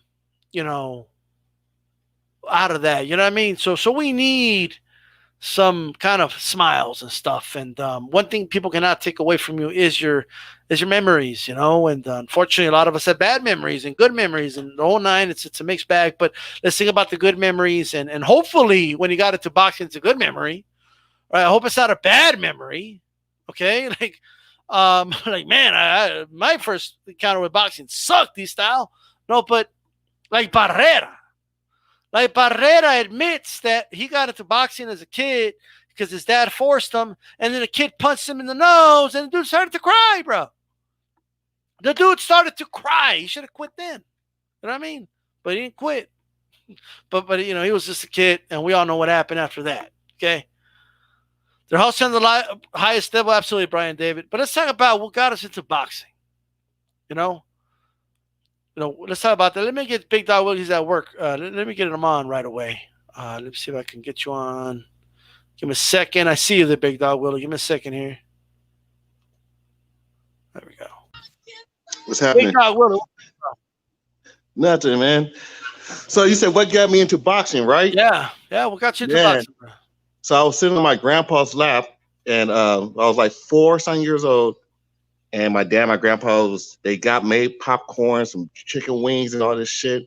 And a group of uncles, about 10 dudes and sitting up in there. And the first boxing fight I ever watched was the war between Hagler and Hearns. Oh, wow. And after that what got me into boxing. I thought boxing, like, I watched Rocky before, but I thought Rocky was stupid. But when I watched that, I was like, that was real. And I was like, these cats weren't really boxing. They were fighting for real fight. And I was like, and I realized it was more than that. But I was like, that what got me into boxing, because they were really going at each other. And the skill level between those two, and they just put it all aside, and they were just out there fighting. Yeah, what do you remember of the atmosphere there? Oh man, my grandpa, he was a Hagler, he loved Hagler, and my dad, he loved Hearns. Oh, wow. And they were going back, shouting back and forth, and I remember the first round when Hearns hurt Hagler in the first part, and Hagler was trying to get away. He was trying to get back. At the end of the round, I remember my grandpa was like, "God damn it, what are you doing? You can't trade with him. You can't trade with him." But when Hagler got back and started, and man, I just remember them arguing. And I remember my grandpa slobbering on me because I was sitting in his lap. And he was just yelling at me. He picked me up and threw me on the ground, jumping up. Because they're into that fight. They're into it. So yeah. So that's the first time I really watched a boxing match all the way through. With 3 rounds. Okay. But I was like 4 or 5 years old. Wow. That's fascinating. Is there a period where you stopped watching boxing and then like another fight got you back into it? Not. I watched it. You're a little kid, so you had other things to do. But I mean, it was during like Mike Tyson. So Mike Tyson was in the '80s. So I was watching, Mike Tyson fights. Seeing a little bit of Sugar Ray, and I was really into Whitaker, and who I really liked was Michael Nunn, and and that was It was and all the way, man. I don't think I ever really stopped. I mean, I played Mike Tyson punch. I mean, when you're a kid, it just Mike Tyson kept me into it. But yeah, and then Roy Jones and Riddick Bowe and all. It just kept going. Now in the 2000s, I completely stopped watching heavyweight because it was just not fun to watch anymore. It was boring. But yeah, it got a little boring. Yeah, Klitschko era and all that. You mean? Yeah, that shit was garbage. To be honest with you. What's up? Get this smoke. What's going on? What? I don't know. I guess he's not there right now. But Big Dog Willie, I think you're at work and stuff. So yeah, just give me any like final thoughts you have, man, regarding this. What you heard about those preachers and all that. That's cold. That's cold blooded. Some cold blooded shit. Can you hear me? That's cold blooded. Oh my god! You guys can't hear me? Yeah, I can hear you now. Okay. Sorry, man. This first time calling in. Just wanted to give you big shouts to D-Style. I love what you've been doing for a long time now. I just wanted to give you some respects. What got me into boxing was the Rumble in the Jungle. My dad was in Nation. We went and saw it on closed circuit TV out in San Francisco. After that, Muhammad Ali came to the mosque. They had this whole thing where we got to meet him. He signed a boxing glove that from his sparring session, all that stuff. We got and he had these jump ropes after this whole line of jump ropes called the rope-a-dope. Okay. And I got one of those. I was jumping with that thing, from when I was a kid. I had that thing for a decade, just like using it out. It was leather. It had ball bearings, made it sound like one of those official boxing ropes. But anywho, that's it. That's me. It's always a pleasure. I'm gonna let you do your thing. All right, man. Thanks for stopping by, bro. Mm-hmm. That was Get This Smoke. All right, man. I want to know what you guys think, bro. I mean, in the chat, let me know what got you into boxing. Chris NWO says bad memories in boxing consist of dumb pack tarts and race baiters. And he also puts favorite games were Punch Out, Ready to Rumble, Fight Night, Round 3, 4, and Champion. So are you saying you got into it because of video games? I hope that wasn't anybody's first experience. Here's my story, guys. So for those that haven't heard it, very similar, you know what I mean? Like to Big Dog Willie's, only it was with my dad, and this is what I remember. It was at my uncle's house, right? And he said, like, he was sitting. My dad was like in the sofa, and I sat down in the carpet with my back against the sofa and stuff. You know what I mean? And I was just watching the fight, and I and the fight was Chavez versus Taylor, right? That's the fight I saw, and I found it was like an injection, like, you know what I mean? And I fell in love with the sport. It was like a drug, and I was searching for that high, and I probably still am to this day, right? What's up to Brooklyn Chow Boxing? What's going on, bro? Man, what's going on, D-Style? First off, man, before I get into it, like, how you doing, man? How's the family doing? You know what I mean? Hopefully all is good during this times, you know what I mean? Definitely, bro. How you doing? Oh man, I'm doing good, man. Like, I was talking to some brothers the other day. Like me personally, I'm self-employed, So for my business, I basically said, you know what, I'm shutting down. I'm shutting down. I'm not gonna take no chances. I'm not gonna, because like what I do, I'm putting people, I'm putting not only myself at risk, I'm putting other people at risk. You know what I mean? So like basically out here in LA, because I live in California, so out here they gave us the memo like, hey, to shut down essentially. So when I heard that, and then learning and then getting info on how this virus works, I said, nah, let me just shut down business. Let me get my supplies, and I'm staying home. You know what I mean? I got you, man. Well, Yeah. hopefully this thing ends sooner than later. So Oh yeah, most definitely. I mean, personally, like I'm not really worried because it's like, what can you do? Like, I mean, we none of hardly how much people could actually work.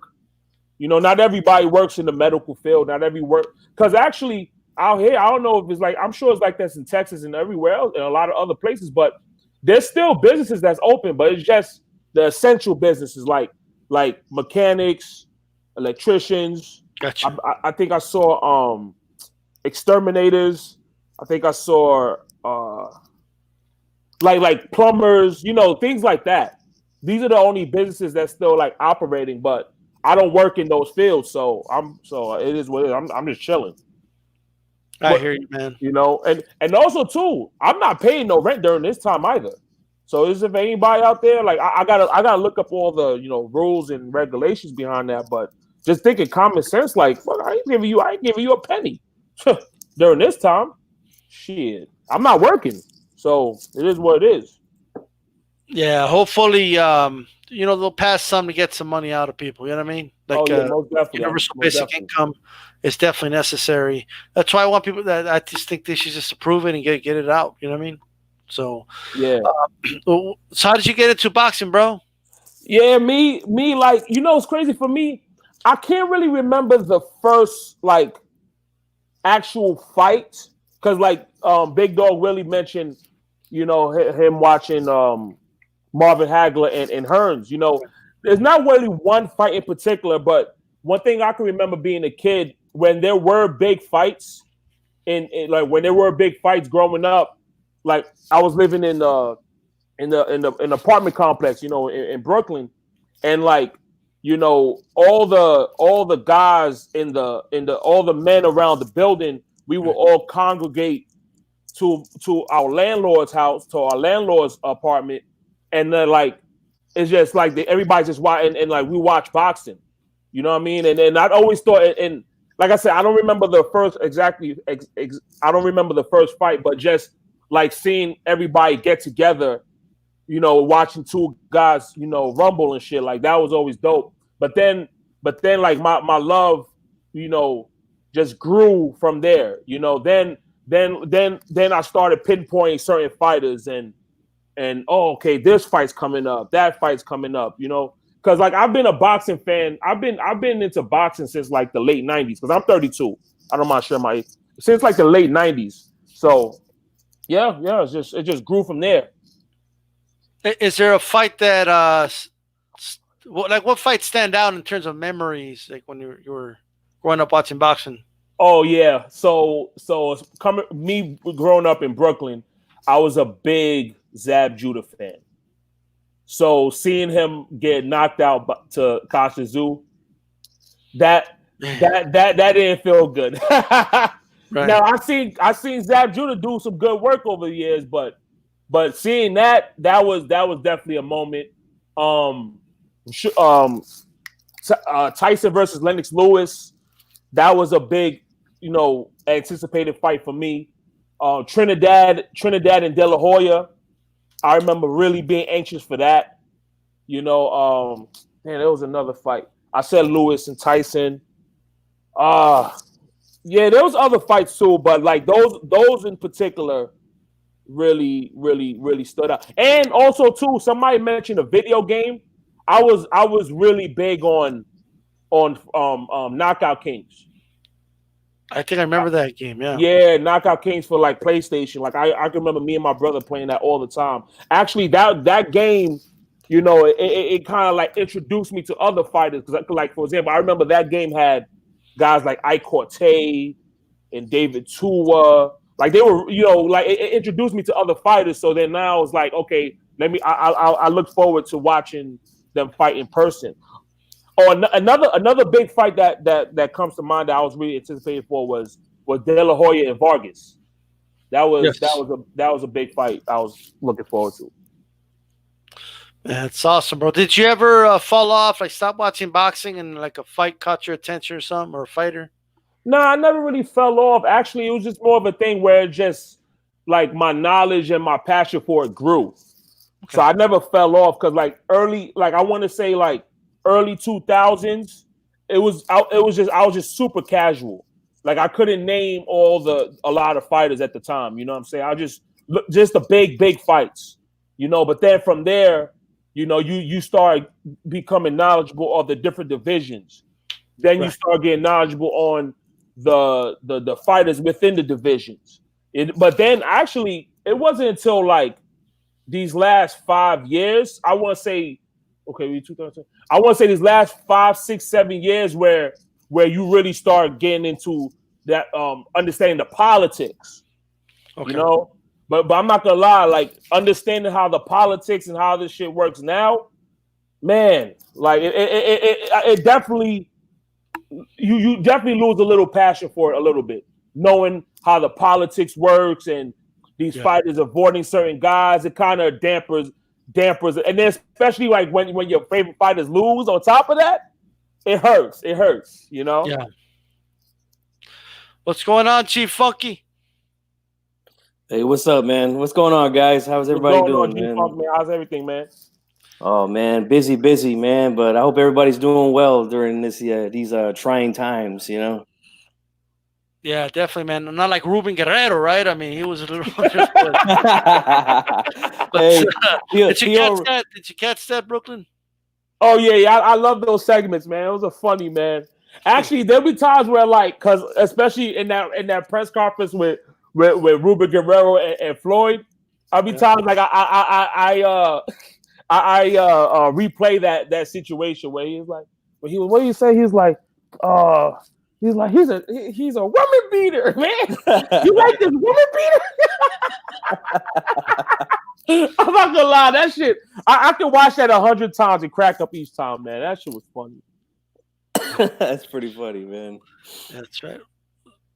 Yeah, I mean, you're more than welcome to stay here. I'm still gonna be on for another 15 minutes, but yeah, I can stay on. Okay, yeah, cool. I'm gonna just sure. If you don't mind, share my story on how I got into boxing real quick, and then I'll let somebody else jump on. You know, since I'm already a co-host once a week, you know, so I'll let somebody else jump on. But my earliest memories of boxing is just, you know, my dad, my grandfather. You know, my grandfather obviously taught me a lot about the old fighters from his day, the Jersey Joes and the Joe Louis, Sugar Ray Robinson, all those dudes. But as a youth in the 80s, the first time I remember a fight party at my house was for the Sugar Ray Leonard versus Tommy Hitman Hearns, the rematch. Yeah. Good fight, man. To this day, I always think Hearns got robbed in that fight. I think he won that fight. But nonetheless, it was a good fight. But I just remember, you know, seeing all my dad's friends, family over, you know, people having a good time, people getting a little drunk, you know. And don't forget, guys, we're talking about the 80s here. So, like, you know, this is during the breakdance era. So, like, I was one of those kids that used to like to do that. So my dad's friends, after the fight was over, they'd be a little bit drunk and they'd be partying, and the next thing you know, they'd be throwing money at me so I could dance for them and stuff, man. I make, you know, $20-$30 a night. Something like that at the fight party, you know. But yeah, those are some of my my earliest memories was that fight for sure. Now we know where the name G-Funk comes from. Like, you know, I guess we just learned something today. Hey, that's a part of it, man. That's a part of it. But yeah, those are great memories, man. And ever since then, It's just always been, who's hosting the next fight, the big one. We'll switch houses. And then by the time I became a teenager, it was my responsibility to remind everyone when the fights are coming on. It was my responsibility to set the VCR. I know a lot of there's some young kids that might be listening here, but we had to set the VCR, get it ready to tape the fight when it came on and stuff. So that's how I have so many of those tapes. I know I brought them on your show before, but I got a ton of tapes, a ton of fights on VHS that I really should convert to DVD just in case something happens to these tapes that I have. But man, just I that's what really got me into was just seeing everybody come over, having a good time, and enjoying a good fight. Man, that was the one for me, man. Sugar Ray versus Tommy Hearns in a rematch. Man, well, man, I look forward to seeing you, G-Funk, on Wednesday for Hispanics causing panic. Just don't get sick on us from here to there. Oh man, no, I got you know what? You reminded me, bro. I got to check on Ruben, man. Make sure he's all right. Make sure he's good to go, man. I haven't heard from him, man, so I'm a little concerned. I'm gonna have to make a phone call here. Hey, they're saying you should go on TikTok, bro, and do some dances and stuff. You know what I mean? Oh, and you know what? I just seen Joe Lopez 40 ounces, talking about the moonwalk. I can still do the moonwalk, but the rest, I'm just too old and too out of shape to do. I try to do something on the ground right now, bro. I might not get up. Dude, G-Funk does the moonwalk all the time. Once he's losing an argument against me, he starts doing the moonwalk. You know what I mean? So he's done it live on the air, guys. You guys aren't paying attention. If I'm gonna dance around something, at least I'm gonna do it in a funky style. You know what I'm saying? Hey, before you go, tell everybody where they should be tomorrow night, bro. What's going to be on D-Style Boxing tomorrow night? A puncher's chance, man, with Mr. Ashy Knuckles, one of the OGs from this YouTube thing. So make sure you guys are there, man. And make sure you guys smash the like button right now. Don't be hating, man. Smash that like button. Yeah, what do you think of the Dragon Ball theme? To be quite honest, man, I never was into the Dragon Ball thing, but it looks cool, man. I like the way you designed the lie to me. Stuff, just lie to me, G-Funk. Just lie. Just say you love it. Oh, I love it, man. It's the best. Oh yeah. I second that, man. I'm definitely a fan of.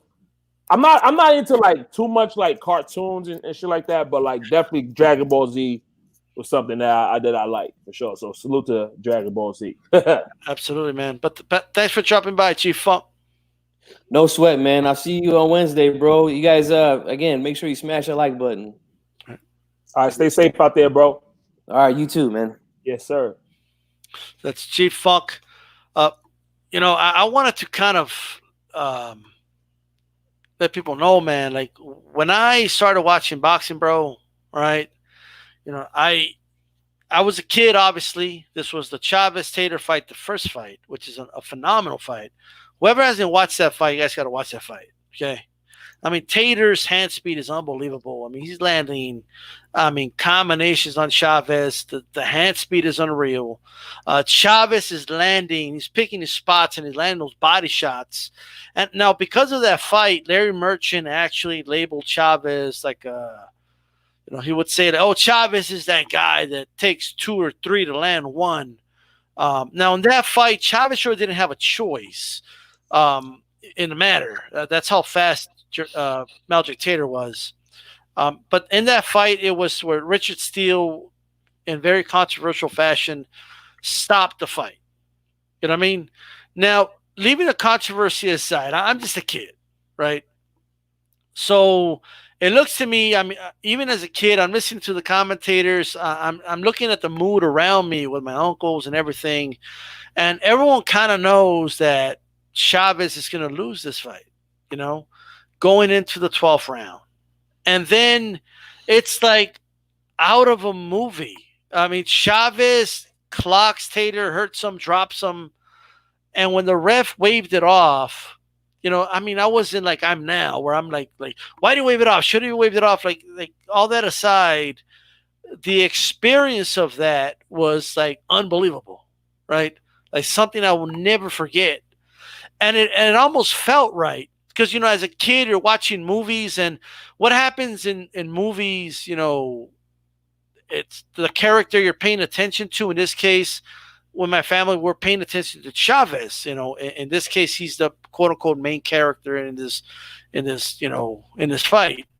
And when you're watching movies, it's the good guy always wins, right? Not that Maldonado was a bad guy or anything like that, right? But just looking at it from that perspective, it's weird because as a kid, you're kind of expecting for something to happen, and it happened. It's like straight. I mean, you couldn't even script that, and it was just one of the most unbelievable experiences.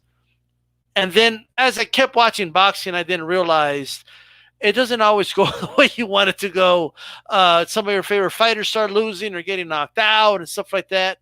But that was my very first experience as a boxing fan, and I'll never forget it. Have you seen that fight? Yeah, I was just gonna say that. Like, first, what I did was because I remember HBO, and this was on YouTube. I would watch the HBO documentary on that fight. I watched that, and then I realized, oh wow, this fight's actually on YouTube. And man, like it's crazy. Like, you knew the end. Like, everybody knew what the end was, but I was still pissed off. I'm like, how you want to stop this fight at this time, man? Like, that's crazy. You know what I mean? Yeah. I'm like, nah, this is ridiculous, man. But the thing about Measure Taylor, man, he was never the same, man. Because one thing I can recall about that fight, like, now, in my opinion, Measure Taylor was definitely winning the fight. If it goes to decision, Measure Taylor's winning it. That's how I was.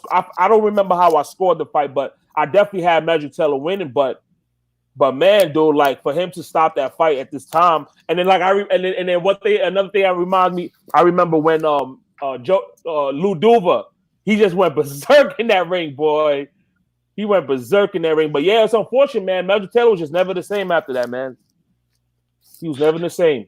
Yeah, he was not the same. No. After that, he was not the same fighter when they rematched.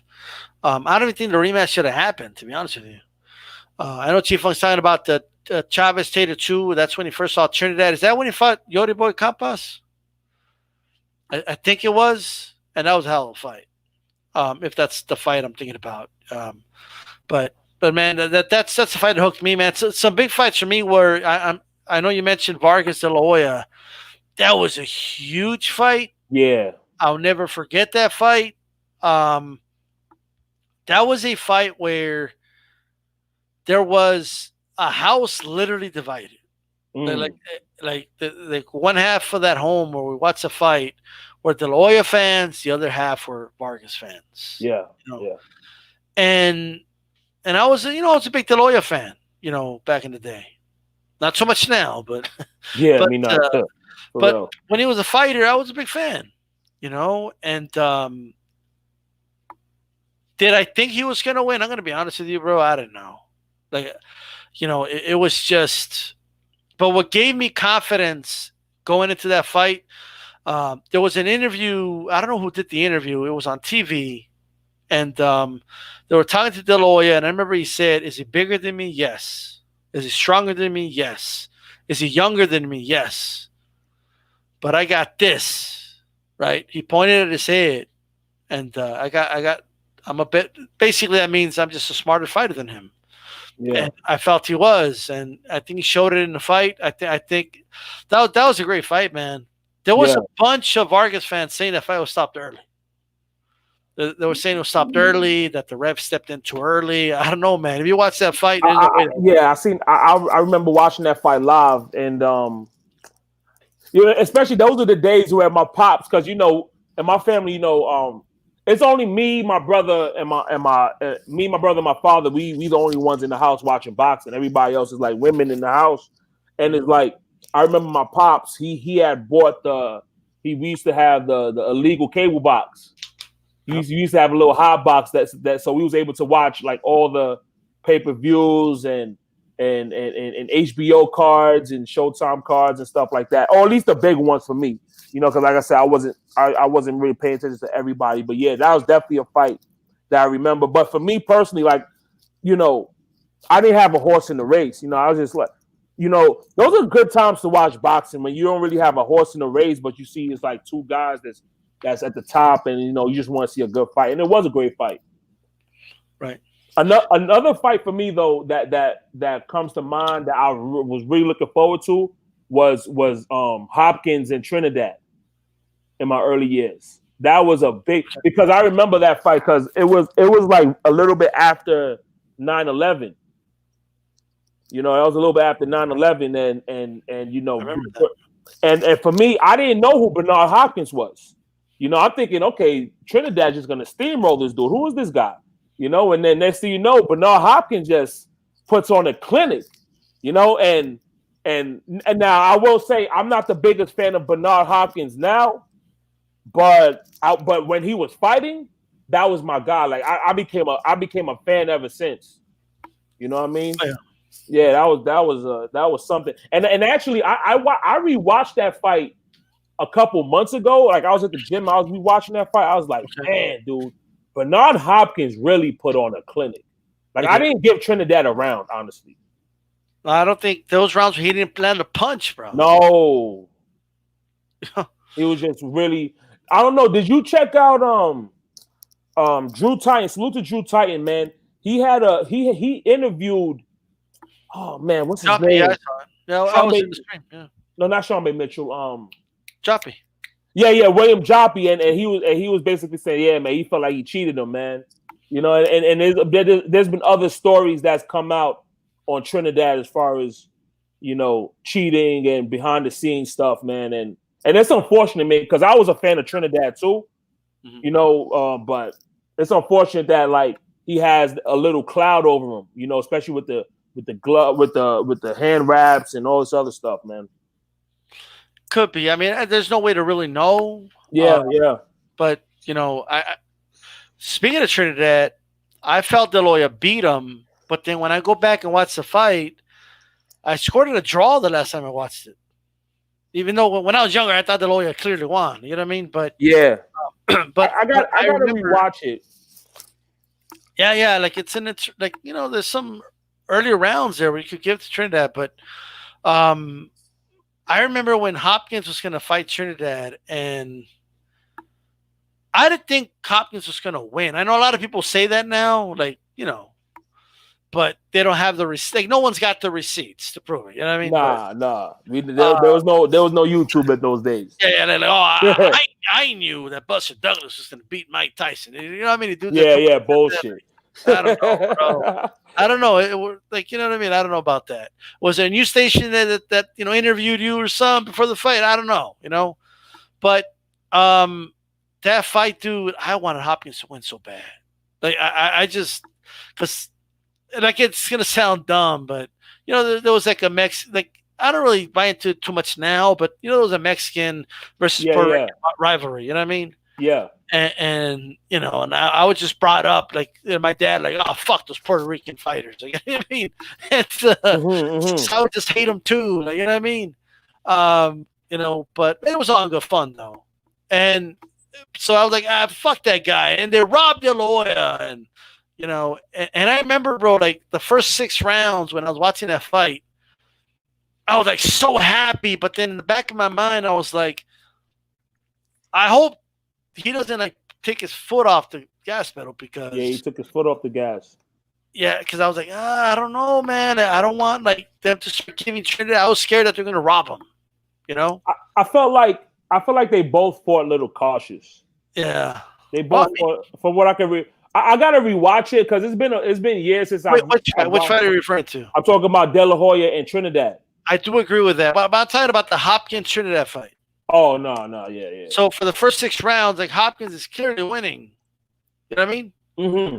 And then I'm like, I was like, oh, please just keep beating his ass. Like, don't push back or anything.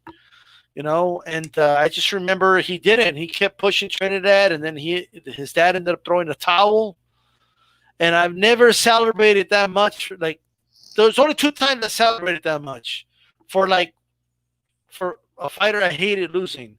So it was that fight, and then it was when Manny Pacquiao beat the shit out of Barrera. I was so happy, you know, because his brother went in, and I remember laughing at his brother. I was horrible, but They stopped adding like Barrera. You know what I mean? So those are the two times. Yeah, Bernard Hopkins, man. Like I'm as a fighter, man. Like sometimes I think about like, oh, who would win, Bernard Hopkins or damn, dude, Bernard Hopkins or Marvin Hagler, man. So, like that fight. Sometimes I try to replay that fight in my head. I got Hagler, but that is tough, man. Like a prime at his best at 160. That's a tough matchup for anybody. That's tough. For middleweight. That's a tough matchup for anybody. Yeah, you know what I mean. There's Bernard was just so, and then if you think about Marvin Hagler, he took L's to some Philly fighters. You know what I mean? I hear you. Okay. Yeah. It could be that Philly curse. You know what I mean? Maybe. Could be. Yeah. Man, well, this has been a great show, man. I'm glad you came through. Give us some final thoughts, man.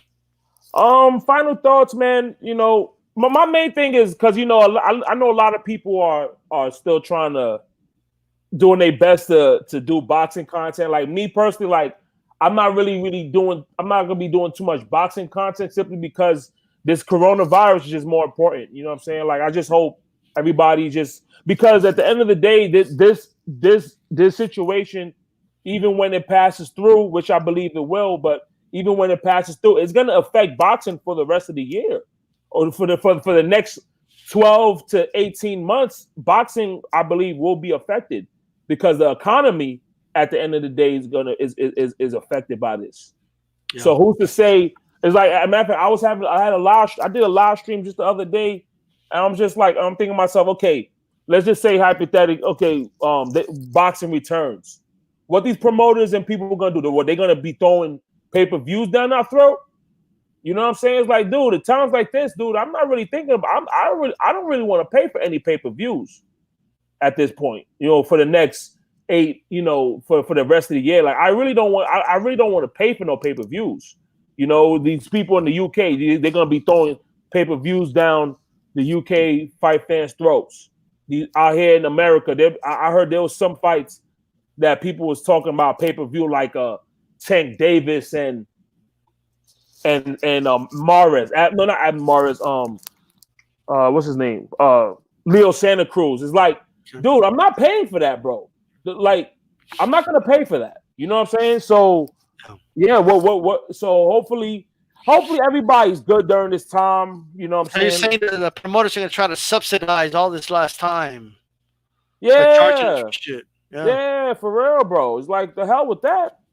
And then it's like, okay. Let's say you a fight fan and you unfortunately lost your job. Let's say hopefully everybody is good and shit, but it's possible you lose your job or you used it you bought so much supplies and stuff like that and you behind on bills and all this stuff. I mean, the last thing people's gonna be thinking about is going to some boxing event or paying for a pay-per-view.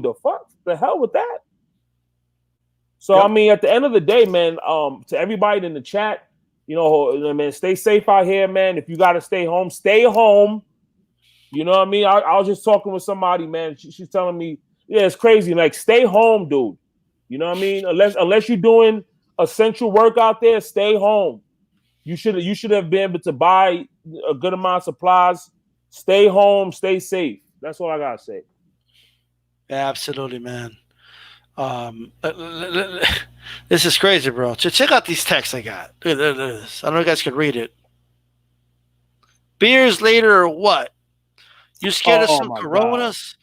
What's up? And I said, I'm quarantined, man. Not going anywhere. What?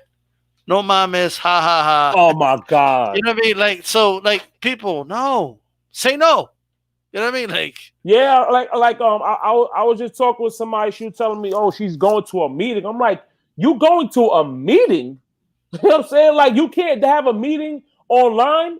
Shit, you could do an offline something on StreamYard, on Streamlab, on StreamYard. Yeah. You don't need no meeting, man. You know what I mean? Stay home, sit your asses down, man.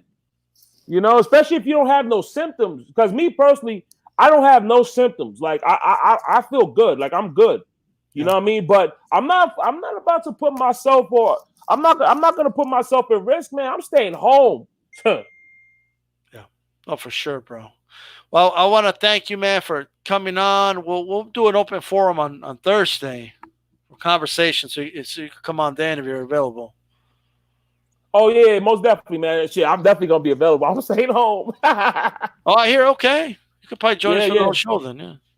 Oh yeah. You have any topics in mind? I have no idea, bro. I'm making this up as I go because there's no boxing fights. Yeah, I hear you. I hear you, man. So I hear you, man. It'll just probably be generic topic, you know. Well, yeah, for sure. Yeah, if I don't hop on, I'll definitely be listening on. But yeah, let me know. All right, bro. All right, have a good one, bro. Peace. Well, guys, let me read Christian WO's comment here. Where's it at? What's already there? My favorite match of all time is Marcus Pacquiao 4. Marcus knocked Pacquiao out and shut up all the Pacquiao ass Allers. Okay. Yeah, man. When he went down, they all went down with him. A bunch of channels closed shop, bro. Okay. A bunch of channels closed shop. And I saw that you put that Marquez against Juan Diaz got you into boxing. That was a hell of a fight, bro. That was a hell of a fight. Right? With that said, you guys are tuned into Weekend Aftermath. This is D-Style Boxing. Make sure you share this video. Press the like button. Make sure the like button does turn blue. And I'll see you tomorrow for a punch chance with Ashy Knuckles. Right? This has been Dragon Ball. This is Dragon Ball Z Weekend. All right? That's what this is. And there it is. Okay, make sure you follow the rest of the schedule. Tomorrow, a punch chance with Ashy Knuckles, guys. This is D-Style Boxing. Keep it boxing.